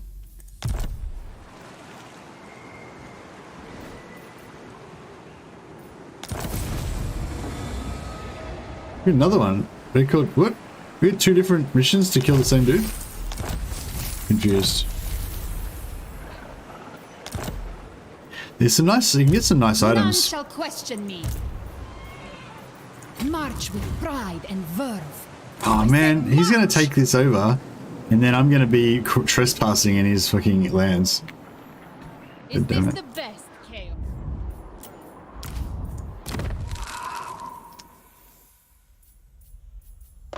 And she's got level ups, even though I didn't have the thing on. I decide when you. I might pop it on now just so that I don't forget.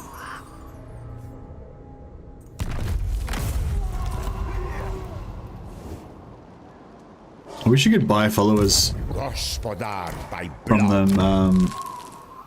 Should have sacrificed. Yeah, it's a hit points less than, enabled if hit points less than blah, blah, blah. Oh, so it's his own hit points are less than 25%. Okay, it's not the best. I thought it would like you know, anyone who had less than this is one you're talking about, the Saint Anushka's finger. Yeah, it's not very good, is it?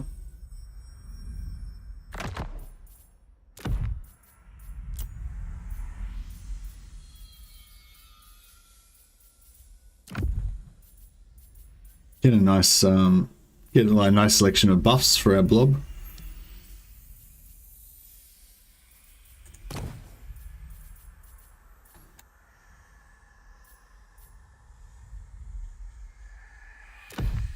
Faction wide.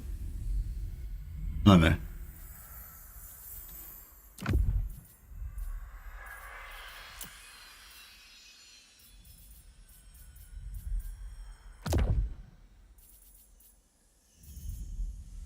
I'm looking forward to showing off Slaanesh as well. I wasn't really into Slaanesh before, but I kind of am now, so I can't really talk about it, but yeah, looking forward to showing off Slaanesh as well.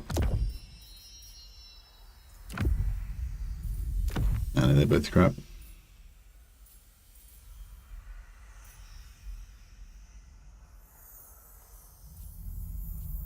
Alright, cool, we're all geared up.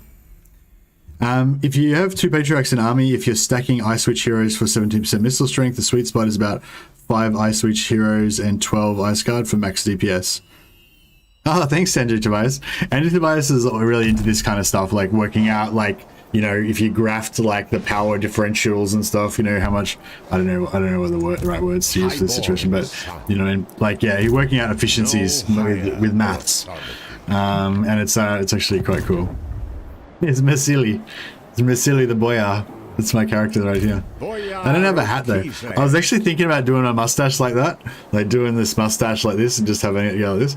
I would look really stupid, but it would be pretty sweet. Baron of the Motherland. Dragonhound's not very good. Why not fuse it? Yeah, if I've got like another item of the same type, I'll try and fuse it for sure.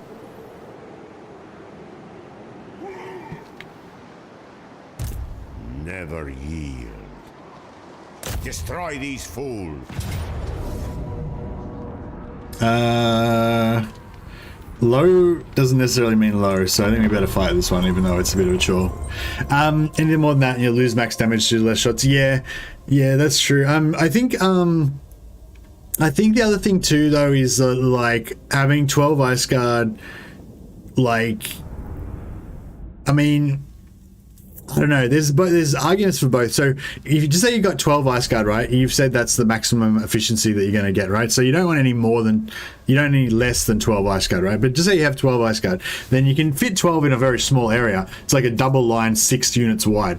So you can get like a phenomenal amount of focus fire on that area. And plus, because you've got 5 Ice Witches, right? You'll be doing 120, like plus 120% damage. So they'll be doing like over double damage, right? No, is that right? 5? No, sorry, it'd be less than 100. It'd be like, you'd be doing like 170% damage or 180% damage or whatever. So you'd be going to get a phenomenal amount of focus fire in a small area because you've only got 6 lines 6 wide. But you know, if you get AoE damage or whatever that takes out half your units, or maybe you don't set up your positioning very well and you get like charged in the side and like 5 of your units get taken out by cavalry, or not taken out but get disrupted by cavalry, then all of a sudden you're down from 12 units to 7. You know what I mean? Whereas if you had like 16 units and you lost 5, then you're down from 16 to 11. You know, so it's like, yeah, there's other stuff to, like, the maths is good to inform your decisions, but I think there's still like there's other, you know, like situational modifiers as well. But that's good to know. So that's like, now we all know, if you want to stack the ranged bus, don't go above 5, or don't go below 12. Yeah. If you want to sell items, do they lose value as you fuse them? No, they would gain value, I think, because the higher level items would be worth more.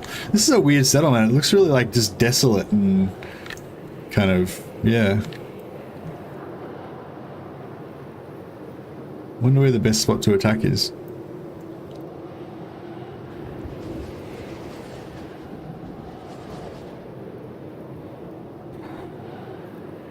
No, it's all kind of shit. It just seems really like wide, like so wide and spread out, and like so, and all the passes are so narrow and annoying.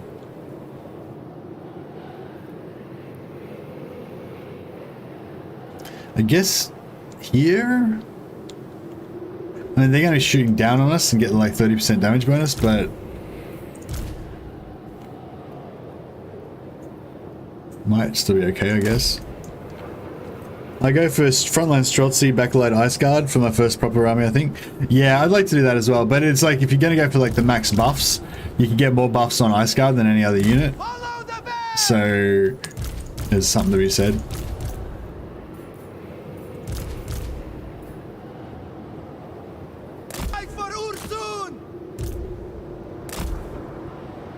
Oh, check this out. They've got no minimum range. They can just fire point blank. Little grums. Oh, these ones don't have the, these bears don't have the, the things. If you look at, Boris's one. Wealth and might. See, they've got these, antlers. This is what, I'm going to talk about. They got antlers on there. But I was thinking it kind of makes sense. Just say you've got a bear, right? You're riding this bear into battle.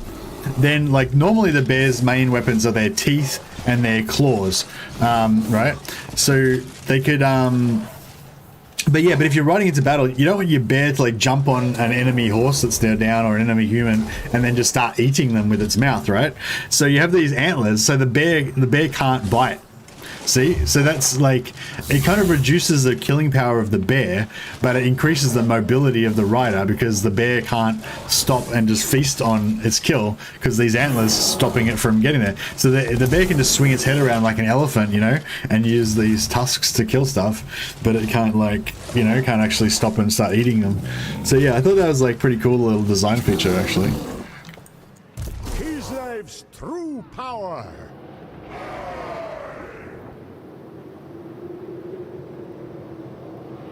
Alright, let's see what happens.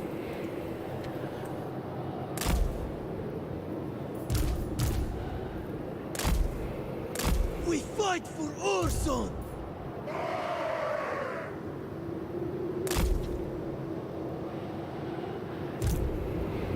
I wonder if we should leave these guys over there so we can split their troops up a little bit.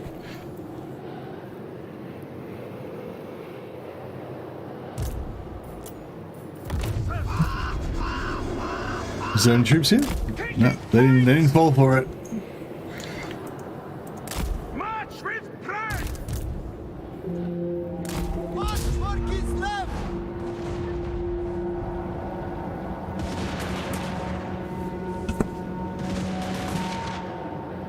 Obey the orthodoxy. Armored Kossov. Kislev vengeance. Now this thing is going to go down fast. Yep. There you go. Anything for Kislev. You gotta try and keep an eye on these. I think they're gonna get wrecked. Indeed. Oh, the grums. Oh, the grums are like cool, like kind of arcing cannon shots. That's pretty cool. I thought they'd be more like mortars. Kislev endure. How's our ranged troops going there? Okay. Making it so. March for Kislev. They die. Attack, comrade. Gyrocopter.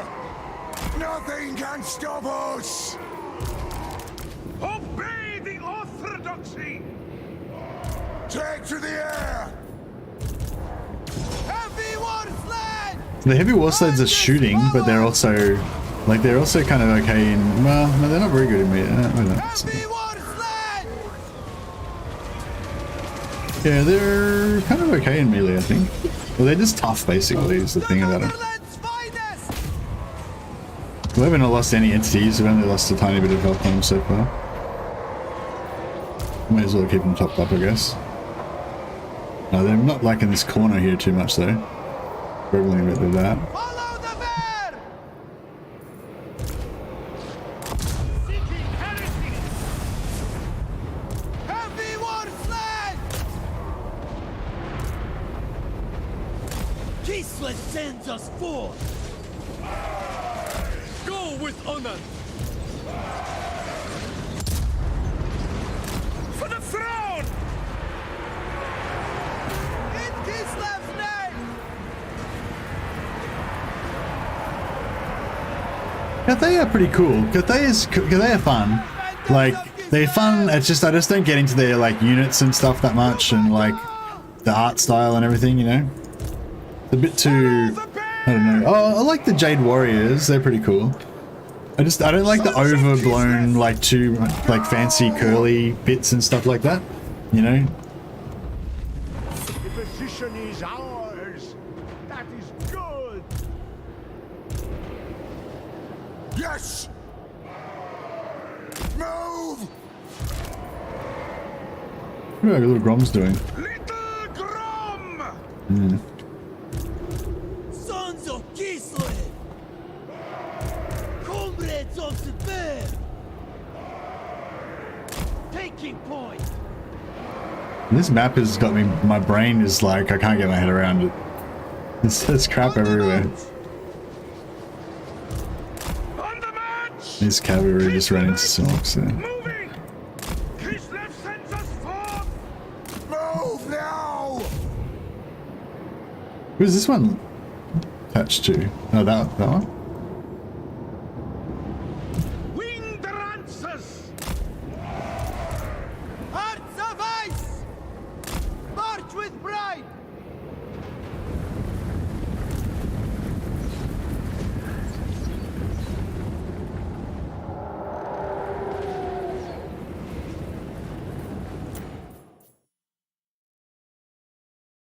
I don't know if the war sleds do much damage. The thing I like about the war sleds is mainly just that they're really tough. They got a small number of entities, but they where are we trying to go to? Yeah. Kislev sends us forth! Oh, oops, it's not what I want to do. Moving! Follow the bear. Armored Cossars! Defenders of Kislev. Should probably have left. Land is power! Probably should have left the units to defend these little Groms in case they get wrecked by some cavalry or something. I don't think there are any cavalry, but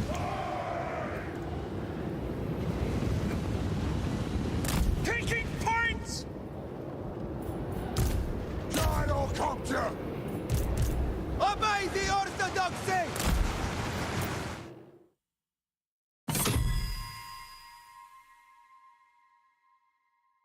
oh, these shattered units here are like. Winged lances! Kill 'em! Heavy war sled! Oh, go and assassinate their lord.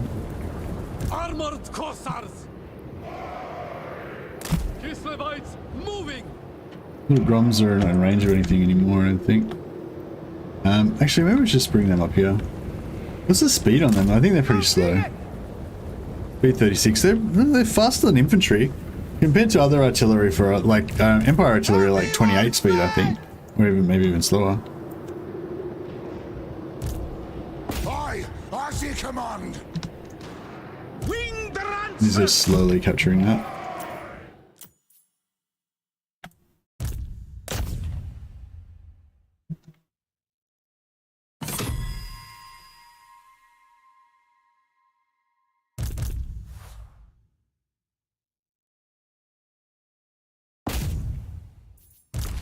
The little Groms are just tanking away. Yeah, I thought they were, I mean the heavy war sled, sorry. I think they're a good combination to go with my, just to make this hero block just really tough. You basically just don't want any of them to take too much damage. So we can put some, like mix in some other low entity, really strong units. The war sleds look very good, honestly. Yeah, I know, they're just tough as fuck. What do you mean the way they look? They look actually really cool. They're like war wagons, but they're Yeah, I don't like this shit though. Like this magical ice crap that's like on the bottom of the things. It's just, I don't know, it's a bit, I mean, I don't know. It's there, they got Streltsy in there, it's pretty cool. If there was a Frost Maiden on there that was like casting magic on it or something, like, I don't know, I just don't know. What's the lore reason for these sleds to magically have ice forming on them all the time? I don't get that.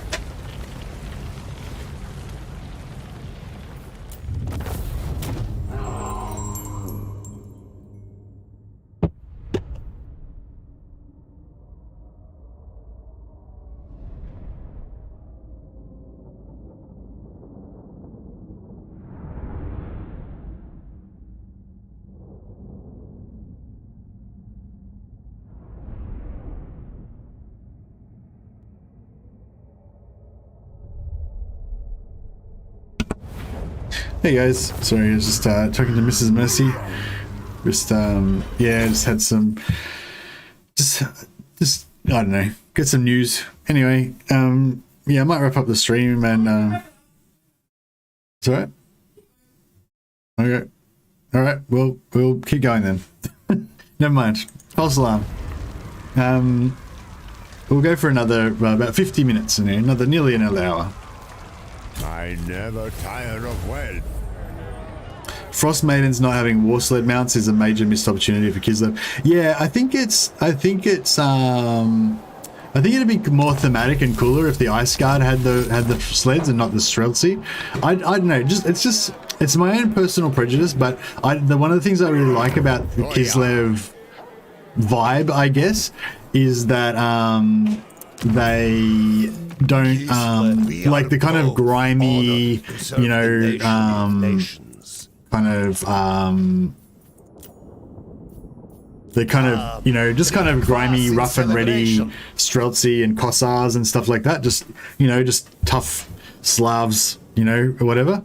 But I think, like, you know, the magical thing is a bit like, I feel like the magic should be, I don't know, like I've read a couple of novels that had Kislevite stuff in it, and like the Ice Court and the Frost Maidens and stuff like that, they are like a thing that the common man is like afraid of, kind of thing, you know what I mean? Like, I don't know, it just seems weird to have like the common man, I assume the Streltsy are like common man, and have them cruising around on like magical ice chariots, you know? Just, I don't know, it just seems a bit weird, but I don't know. I shouldn't, yeah, there's no point talking about it because it's not like it's going to get changed, so it's fine. Like, I don't mind. It doesn't bother me. They're still a cool unit, you know. Alright, well, we wrecked these guys. They only had one settlement. The dwarves came in and tag teamed them. So we took this out while Zufbar took out the other settlement. So this war's over. Our work here is done. So now we'll we'll head down and finish with these vampires. If the united forces of the Empire can't deal with it, we'll have to sort it out ourselves.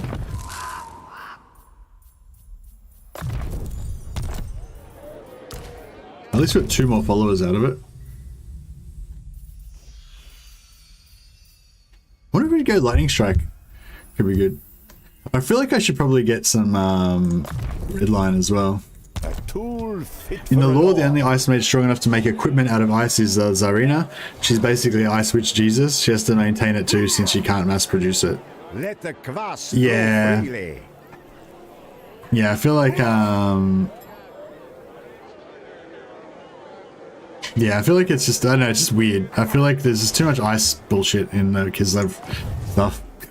Like, even like the bears, like, if you look at the ice, if you look at the little Groms, the bears have like ice, like magic shit coming out of their armor. And it's just, yeah, I don't know. It's a bit, I don't know.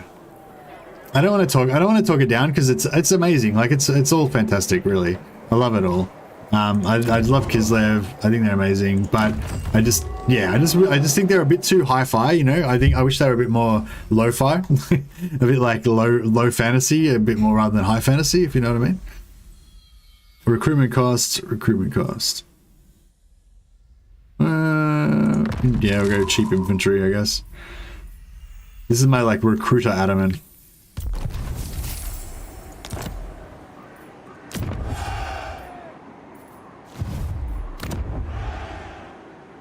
Three more turns till this levels up. So this one's got construction time. Construction time. This one's got recruitment costs. Oh, I don't know. I don't really need either of them. But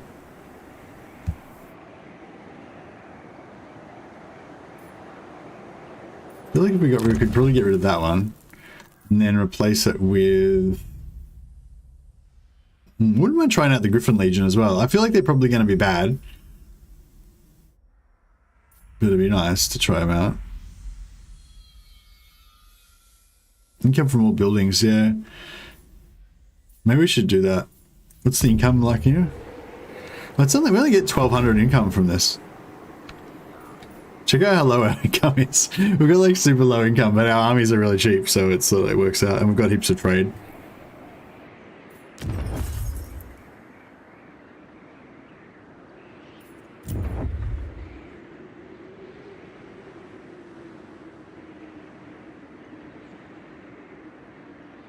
I do like the way they handle the mechanics for Kislev. They're more than just a Russian Empire. Yeah, they are. They've got their own vibe, and it's really cool. I really like the way that the settlements are laid out as well. It's really cool.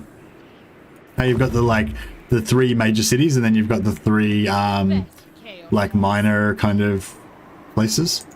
I hope he doesn't take this build. I'm sure he will take it, but sometimes the AI kind of faffs around for a second before they actually occupy, before they actually siege stuff. Damn it! He took it. God, I marched all this way to rescue him, and then he just took it. What news do you bring to the Ice Throne, friend? Join war against the Moor? Yeah, alright. Fine. How come they always try to lowball me? It's like, just pay me the full price. Jeez. It's like, wait, why is it so hard to just give me that extra 55 gold? I don't know, what do you think about that? Do you think it should automatically just give you the maximum price, or do you think it's kind of cool how there's like some satisfaction to be gained by you doing that little bit of busy work to get that extra 50 gold or whatever? It's kind of not necessary because they tend to give you like nearly the maximum amount.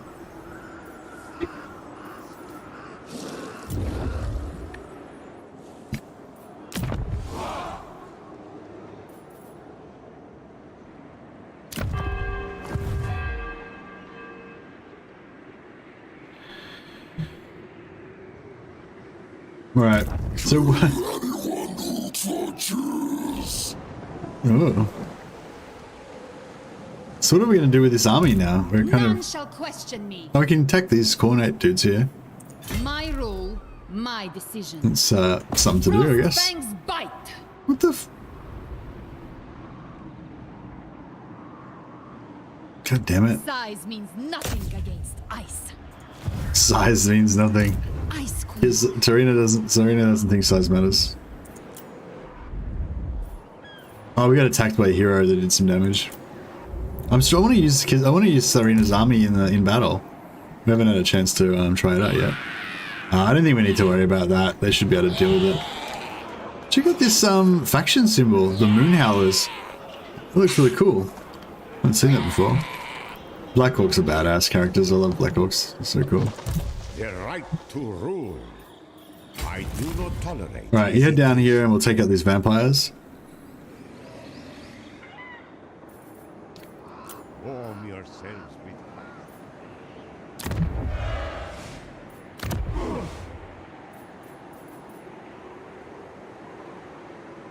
Oh yeah, I should have changed this to the building one.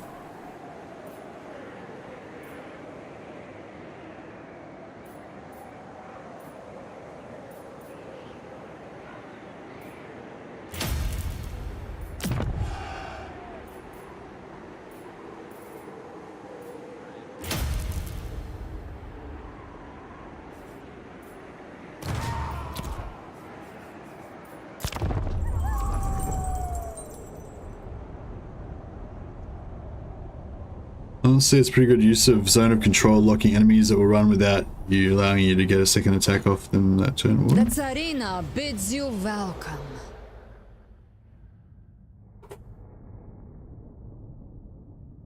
Oh, zone locking. Yeah. So the retreat only happens after you retreat. Okay, yeah, cool.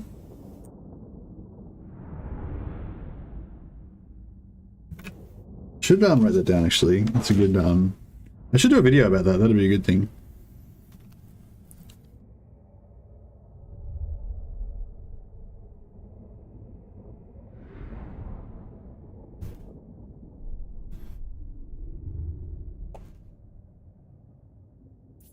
Non-aggression, yeah, sure. But again, oh, actually, we give them this as well. That, get trade, get 67 gold. All right, boom. We got a new buddy. We trade as well. That's awesome. Yeah, really good call, Dasha. Yeah, that's a really good idea. Yeah, I would like to try it out and see if it's effective. Have you been using it? Is it good? Moon Howlers. Alright, let's see which of our allies are steadfast and which aren't. Oh, they're all steadfast. Boom. There you go. I wonder if they actually changed the alliances to make them more reliable now. I'm sure people have asked, anyone who's been watching Legend streams, did he comment on like whether he thought the alliances were more stable now? Because in Warhammer 2, I know the alliances, they would often break them and they weren't very reliable. I haven't really had anyone like screw me over so far, but I haven't. Feels a frisson of power in the air. The god.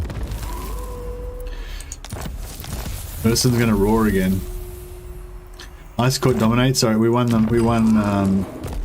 We beat them to the next landmark again. Get more speed. I don't know why you would want to use coin to reduce their amount. Like, is it like only the first person that gets to this gets the buff maybe? I don't know. Legend ally? Oh yeah, Legend would know because he doesn't do any alliances. Nah, he does. He I'm pretty sure he's been doing alliances in Warhammer 3 so he can try out the new mechanics. Alright, let's do some sea treasures maybe? Yeah, we can't catch him. He's in force march. That's okay. Let's try some sea treasures.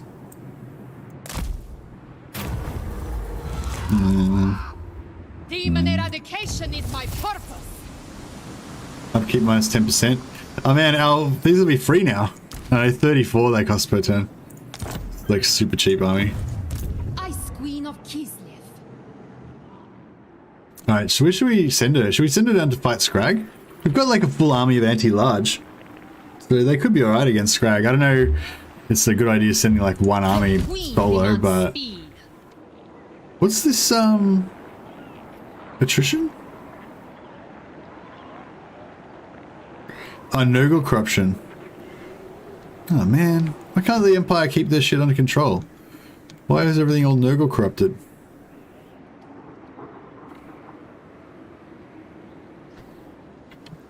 So, it's like only slightly further to go by sea. I wonder if we could find more sea treasures.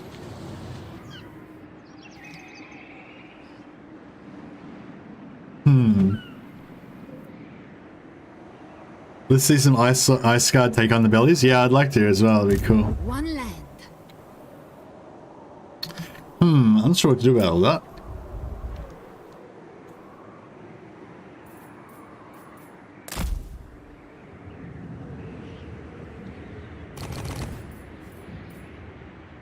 Oh, we could use the rifts. We could maybe travel down to attack Scrag via the rifts. Defy chaos. All right, how about we? Yeah, we'll just get back onto the land. Fuck Rasputin. We can go wherever we want. The Empire's a little bit lazy at keeping it under control. Yeah, I think so. I think they need to sort their shit out. Are we can be pretty safe up here? What happened with the Bearsenlings? So our allies are just barely holding on to that city that we gave them. They're about to lose it again. Useless. The dwarfs are going to take Sidrakan. Oh, no, they might not. For the wisdom of the land. They might not take it. They're going to try and take Sidrakan. I think this is semi-stable. I think even if they lose Novovsky and even if Novchozy, how do you pronounce that? Novchozy? Even if they lose Novchozy and the dwarves fail to take Sitrakan, I think it'll take quite a few turns before the bear slings manage to push through or do any significant damage to them.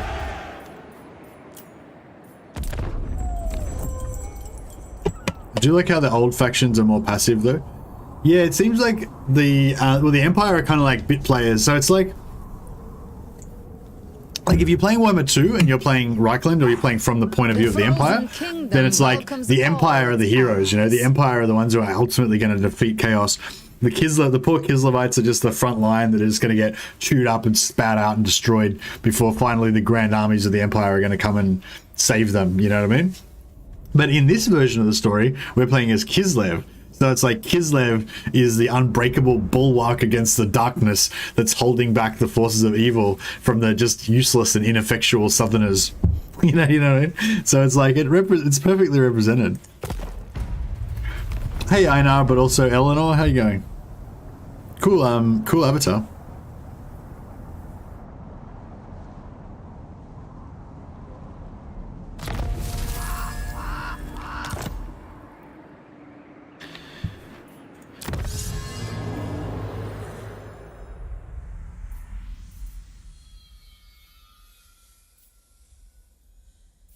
I'm trying to think of what I want to... I guess I could just get this so I can unlock the next level.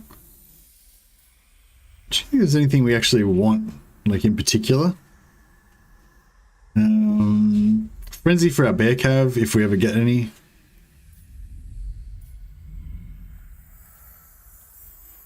Income from trade producing buildings. Yeah, I'd like that actually, that'd be good. I need to get 3 different income for all buildings. Kossar, stressor, yeah, I want that as well. That's good. Okay, the middle one's pretty attractive. This one we can't look at until we get Aarongrad. Oh, magic item stealing, yeah.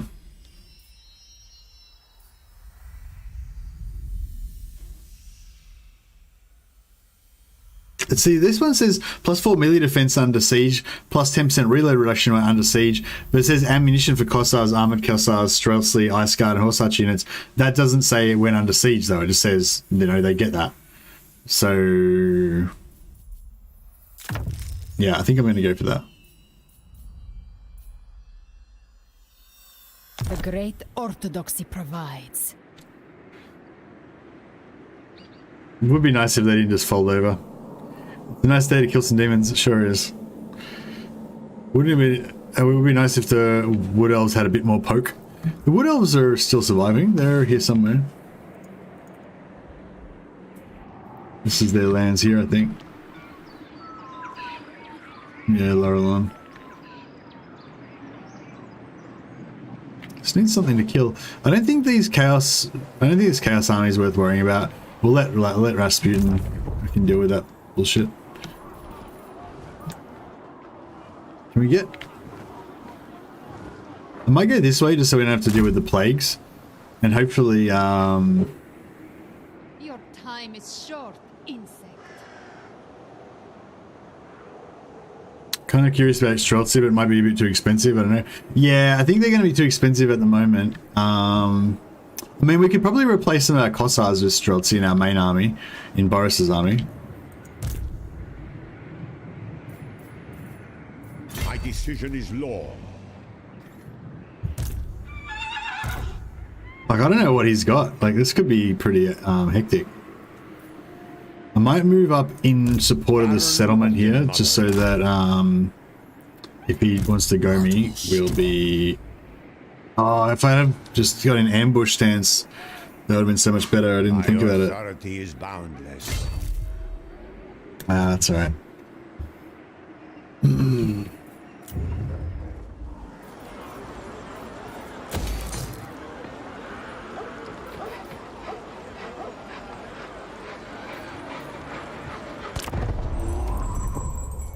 Hey Nicholas, welcome, welcome. Oh yeah, I made spanakopita last What night. It's news pretty do nice. you bring to the Ice Throne, Anyone friend? hasn't made that before? It's like a Greek spinach pie. It's pretty good.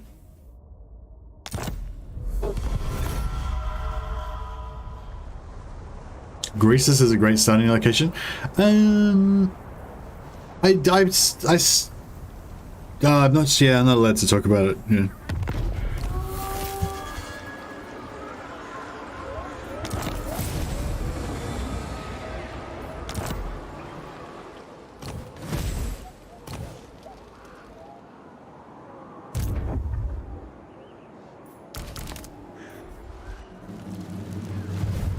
Born to rule.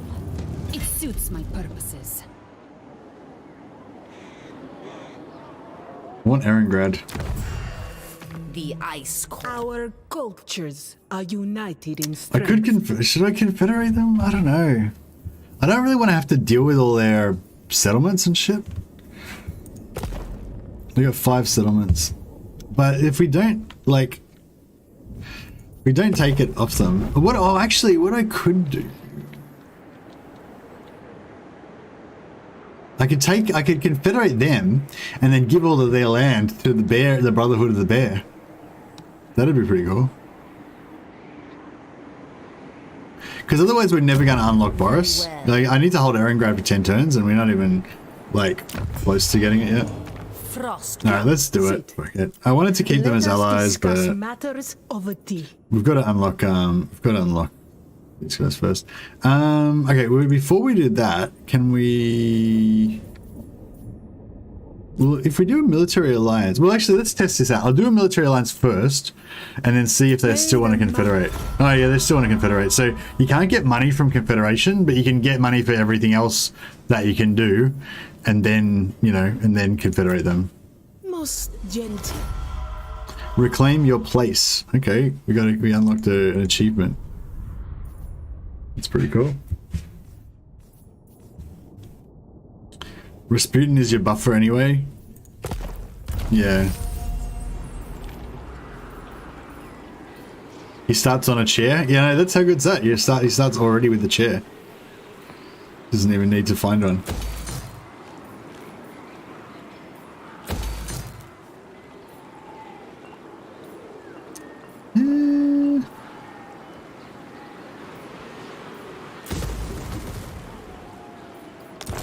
Alright.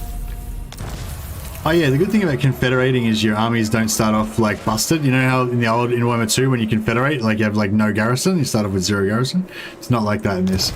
And I think when you give, if you give settlements away as well, they get the Kislev's judgment. they get the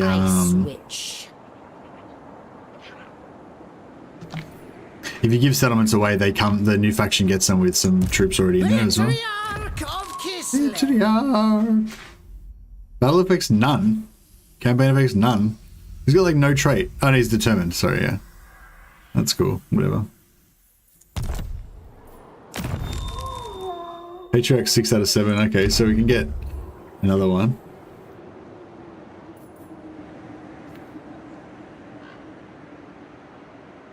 I don't want Rasputin to kill these guys. Like, they're my bros. I want to keep them. But I can't. I need more followers. I can't get enough followers to.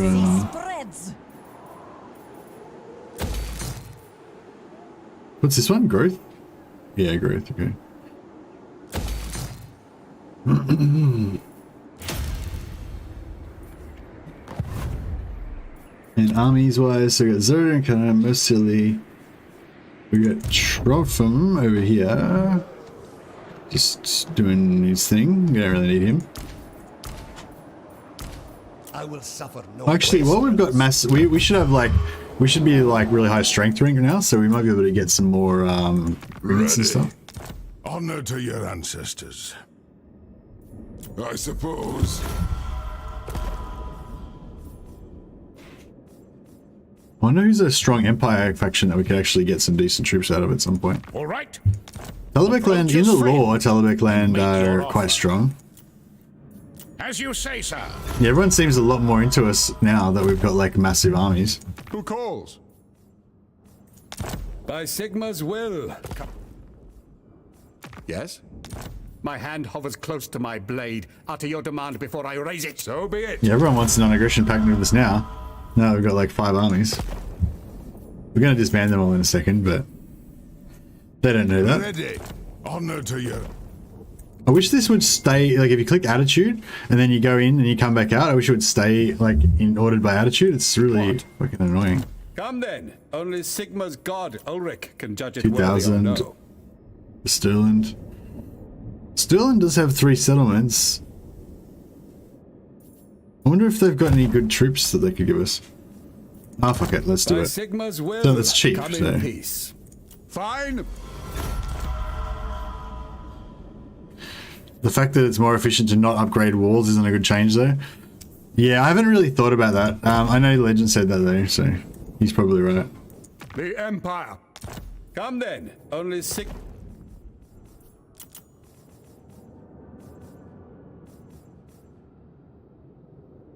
So, come then. Only Sigma's god, Ulrich, can judge. See, we're just like uniting. We're uniting everybody. We're going to be defensive allies with everybody. Midland, Wissenland. Do we try them already? No. Deliver your missive and then... Yeah, cool. So we're defensive allies with every Empire faction except Wissenland, and with every Kislev faction except for Rasputin. And... Look, Sultan, sorry. Yeah, I think we're pretty good. We probably could have got some trade agreements with some of these Hispanian factions if I had been paying more attention, but I didn't. I didn't manage to nab them up at the right time.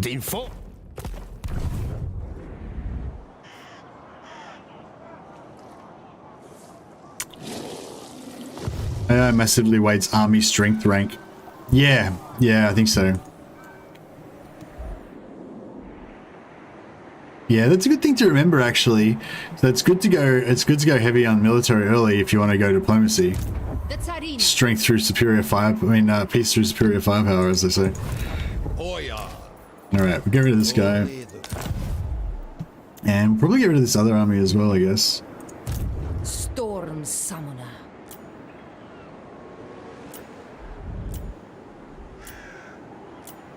Pitiful hate. Only the most refined may serve. We could keep this little mini army, but it's not very good. Check for items before it. Nah, the items just go back into your pool when you disband it. Well, that's how it was in Warhammer 2. I assume it's the same. I do remove them like just out of reflex, but yeah, you don't have to. I'm pretty sure it'll just they just go back into your pool. Oh no, sorry. On heroes, I think they go back into your pool. On lords, you're right. They go to wherever. We can check in here though. You can see if they're look up that bald guy that we disbanded. Yeah, sorry. Yeah, that would have actually been a good idea to check it before disbanding him. Thank you. The ice witch has no traits. Oh, what? What a loser. That's weird. Because the frost maidens, they always have traits, even if you get like even if you get one generated for you or whatever. Yeah, I don't think we need this army. It'd be nice to have a decent income, just for a few turns at least. You will be purged, hellspawn. Alright, we get all our posse of patriarchs. Alright, get rid of him. Actually, what's his trait? Purging comes. Melee defense +5 on your own territory. Oh, that's pretty good, I guess. It's just because you can imagine if you had like 25 of them, and then you have like, not 25, if you have like 5 of them, you have like +25 melee defense for your whole army. Pretty beast. So I can see why Legend likes that trait. This guy's determined. It's not the best trait. Malevolence abounds.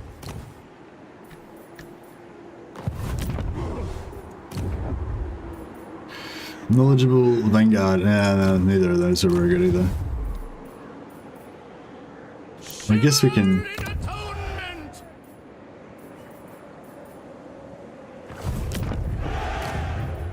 Guess we go Vanguard. Patriarch of Kislev. Alright. Now, buildings-wise, do we want to kind of keep these? Because if we keep them, then we'll get lots of followers really fast, and we'll start beating what's his name. Plus, he's got a lot of income. Interesting. Well, maybe we can use the Northern Oblast as a defense mechanism. If like anyone starts attacking or whatever, we can just give it away to somebody else. But it should be pretty yeah, you're right. It should be pretty safe because we've got our allies defending it fully from the south. We've got Kastelton defending it fully from the north. And we've got our strongholds of Prague and Kislev defending from the east if they get through the bears. So we're pretty much safe. So we should be able to send all of our armies out wandering around. Although as soon as the rifts open and chaos armies start wandering around everywhere, it's going to suck. I really want a Streltsy army badly.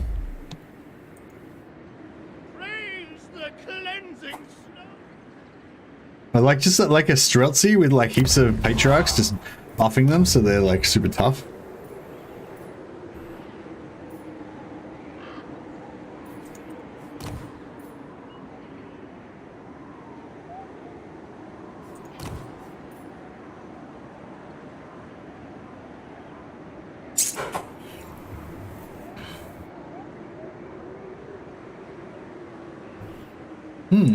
Both pretty good.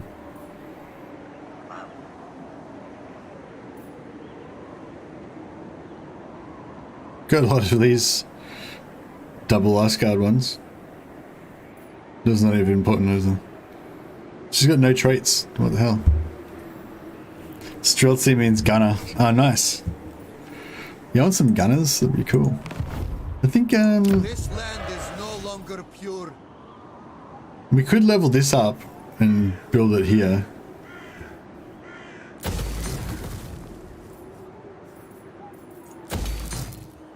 Alright, why not?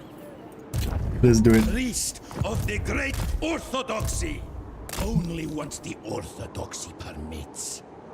New Adamant and new territory? Oh yeah, we should get a new Adamant, yeah. I think I just always go growth. If you can get one with double growth, that's even better.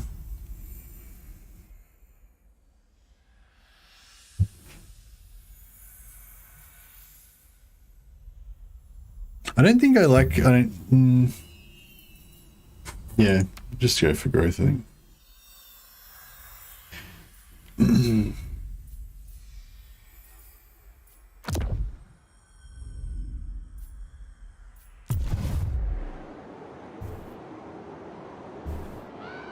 Or hunters? Oh, okay.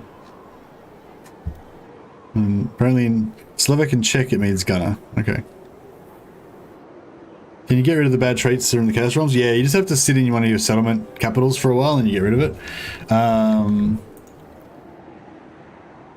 Or you can build one of the anti-Skaven things and that'll get rid of it. But like you never really need to build those, so I'm not really sure what the point of it is. Is she gonna have to come down and help with the vampires? I don't think she should. Like I think Boris, even though Boris's army is quite weak, I feel like he should be able to deal with this vampire threat by himself. Using his, you know, tactical superiority or whatever. Follow your queen. I have frosts to weave. No place for a noble. What did he say? No place for an ogre. Oh, no place for a noble. Oh, they just pissed off somewhere. They just left.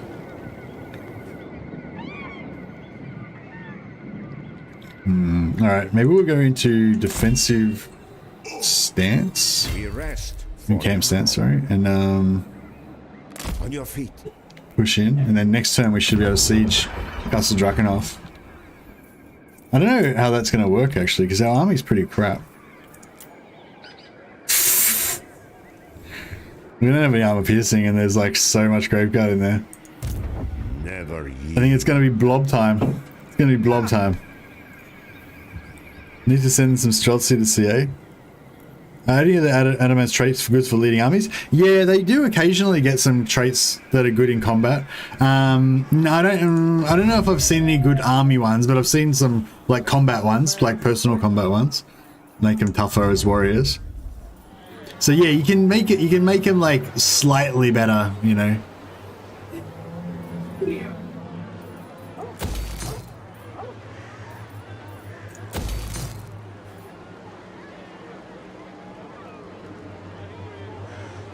Income from farms? I don't have any farms. How do you even get farms? Is there a farms building? Ah, farms. Here we go. Income 100. And markets. Oh, okay, so you can have markets and farms. That's kind of cool.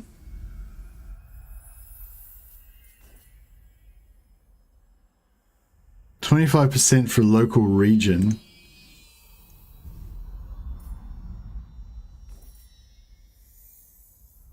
Plus 50% local region. So you could get 150 from that plus 200 from that, so 350.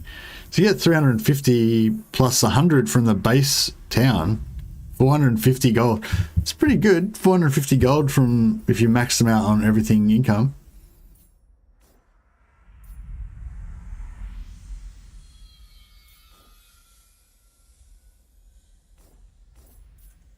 Oh yeah, this thing, yeah, these only go up to tier 3, by the way. Anyone, I don't know if there was some confusion. I was confused about it, but yeah. Basically everything, all of these only go up to tier 3. I don't know if this major one has... Nah. So the capital's just like exactly the same as the rest.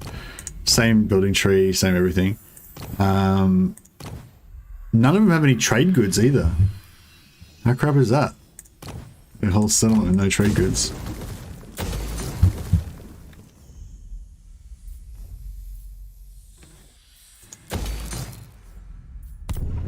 Alright, we're getting pretty low on cash, but we've got really good income. Can you give Adamant's armies like you did in 3K? Yeah, you can. When you swap them out, they can get different traits. Not sure how good. Yeah, well, we can try replacing, so... Where's our other Adamant? Reverse. Yeah, this guy, right? So we can get rid of this guy. Wait, how do we get rid of him? Oh, Arkady Guyonovich. Arkady Guyonovich, right? Yeah. So we just like you can recruit him. Although I'm liking this plus 100% control. But what we when we lose when this goes down. So we're at plus 4, so that'll trend down until it gets to 50 to 75. So 76 control, we'd have growth plus 15%. Recruitment costs. Yeah, we don't really need it to be maxed out anymore because we're already at max growth. We just lose a bit of line of sight though. That plus 80% line of sight is pretty sweet. But yeah, anyway. So yeah, just say we recruit this guy. Absolute power. And then we can just disband him again. And then we can recruit a new add-on. Pavel?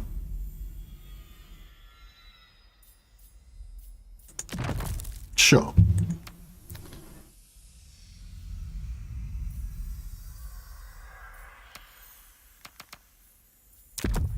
Yep, and then him and the other guy will both start getting quests. I think usually after like 2 or 3 turns they'll get a quest, and then you can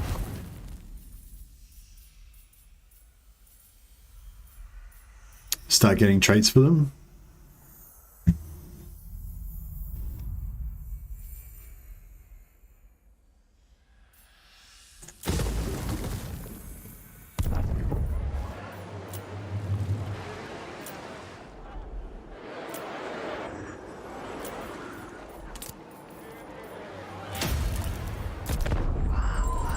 Hey mate, does your home have AC? If yes, how about you open the AC while playing Kislev? It'll be a great experience. That's what I'm doing, man. I've got my t-shirt on with my fur neck, and then I've got my air conditioning blasting. So it's like, so yeah, even though, yeah, I'm actually trying to recreate the Kislevite environment in here while I play. 350. Yeah, I should probably it's coming up to 10 out of 10. Nah, coming up to 4 hours now, so I should probably wrap it up. We'll check out this new turn, and then we'll then probably have to wrap up the stream.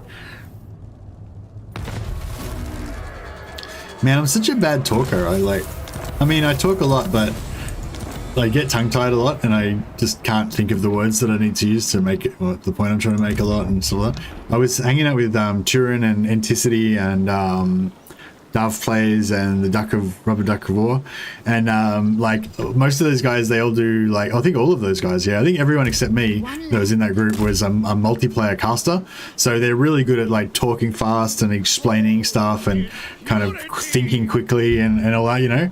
And yeah, I felt like such a troll in that group, you know, so bad at talking compared to them. Accept suffering. The Orthodoxy orders me on. Unwavering duty. How's our Frostmaiden? Oh, cool, we got a Frostmaiden capacity now. We can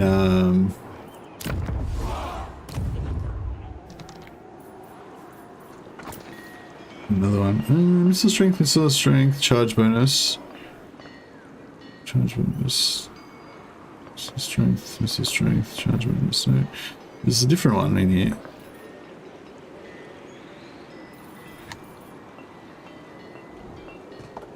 God damn it. Unbreakable. Unbreakable's not that great. No, I'll just take the charge bonus. Yeah, the charge bonus is good.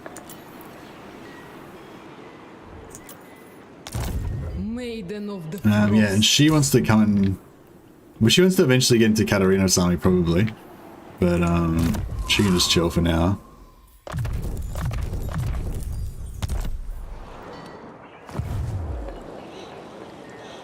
Actually, maybe we should build an army there now. Priest of the great Orthodoxy. 2 turns. Oh no, may as well wait. Mistress of Ice. How's our vampire army going? Alright, it's time. Let's do it.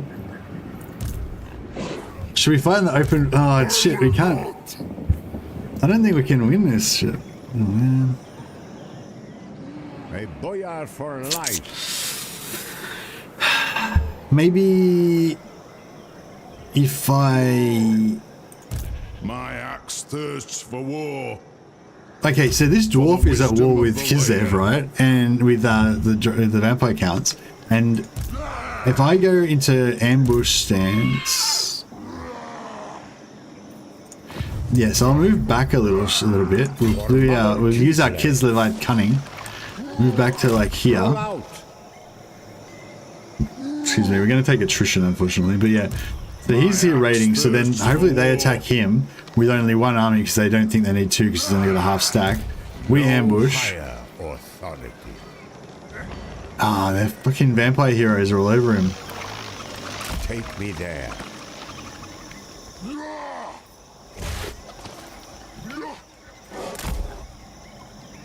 This land is mine. Oh, we can just do it there. So hopefully if they attack him, we'll be just in range to ambush him. That might be the way we can do it. Limitless vodka? Shiver in atonement. So they keep the recruit rank level because they're recruiting at level 4 and your current ice switch recruit rank is level 4. They just come out at the level that they are. Like those ones were level 4 when I saved them because in my other campaign I had recruit rank level 4 as well. And I just haven't spent the points on them. Like I just spawned them and they were level 4, but I had to spend the points, saved it. So when you get them, they're level 4 and you haven't spent the points. If I had to spend the points, then they would come out with the points spent. You know, they just say, yeah, it just saves them exactly as they are in the other campaign.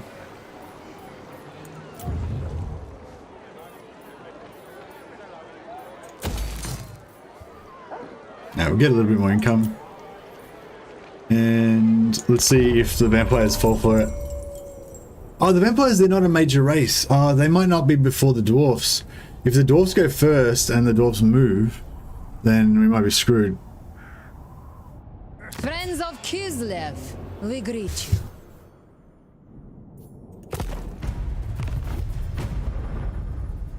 No, the dwarfs already moved. Shit! Characters can be saved across campaigns. Yeah, that's right, Elmer. I'm doing a video. I've mostly done a video. I'm gonna release. I'll release it in a few hours. Yeah, after this stream.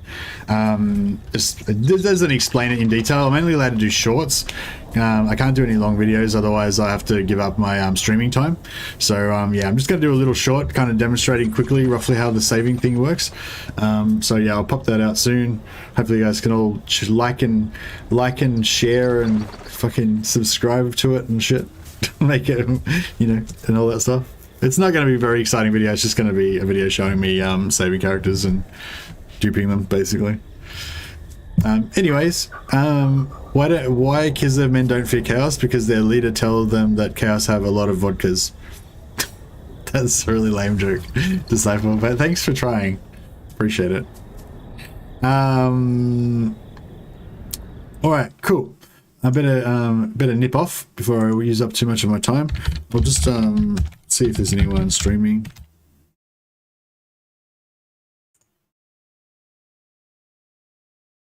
Oh yeah, if anyone hasn't already watched as well, Legend of Total War has got this is a disaster battle on his channel, and it's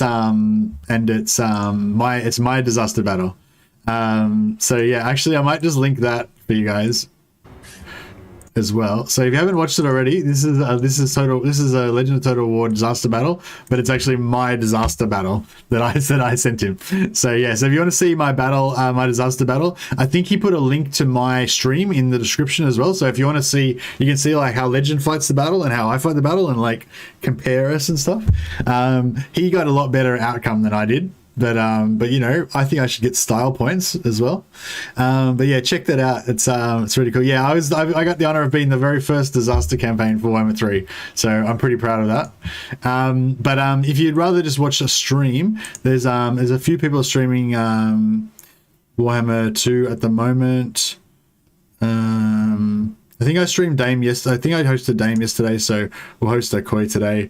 I've hosted both of them recently, but there's not that many people to host because only a few people are playing Warhammer 3. But yeah, there's a Koi stream as well. So check that out if you want to do a stream. But yeah, check out that first link that I put up, the disaster battle. It's yeah, I reckon it'll be really cool to see that.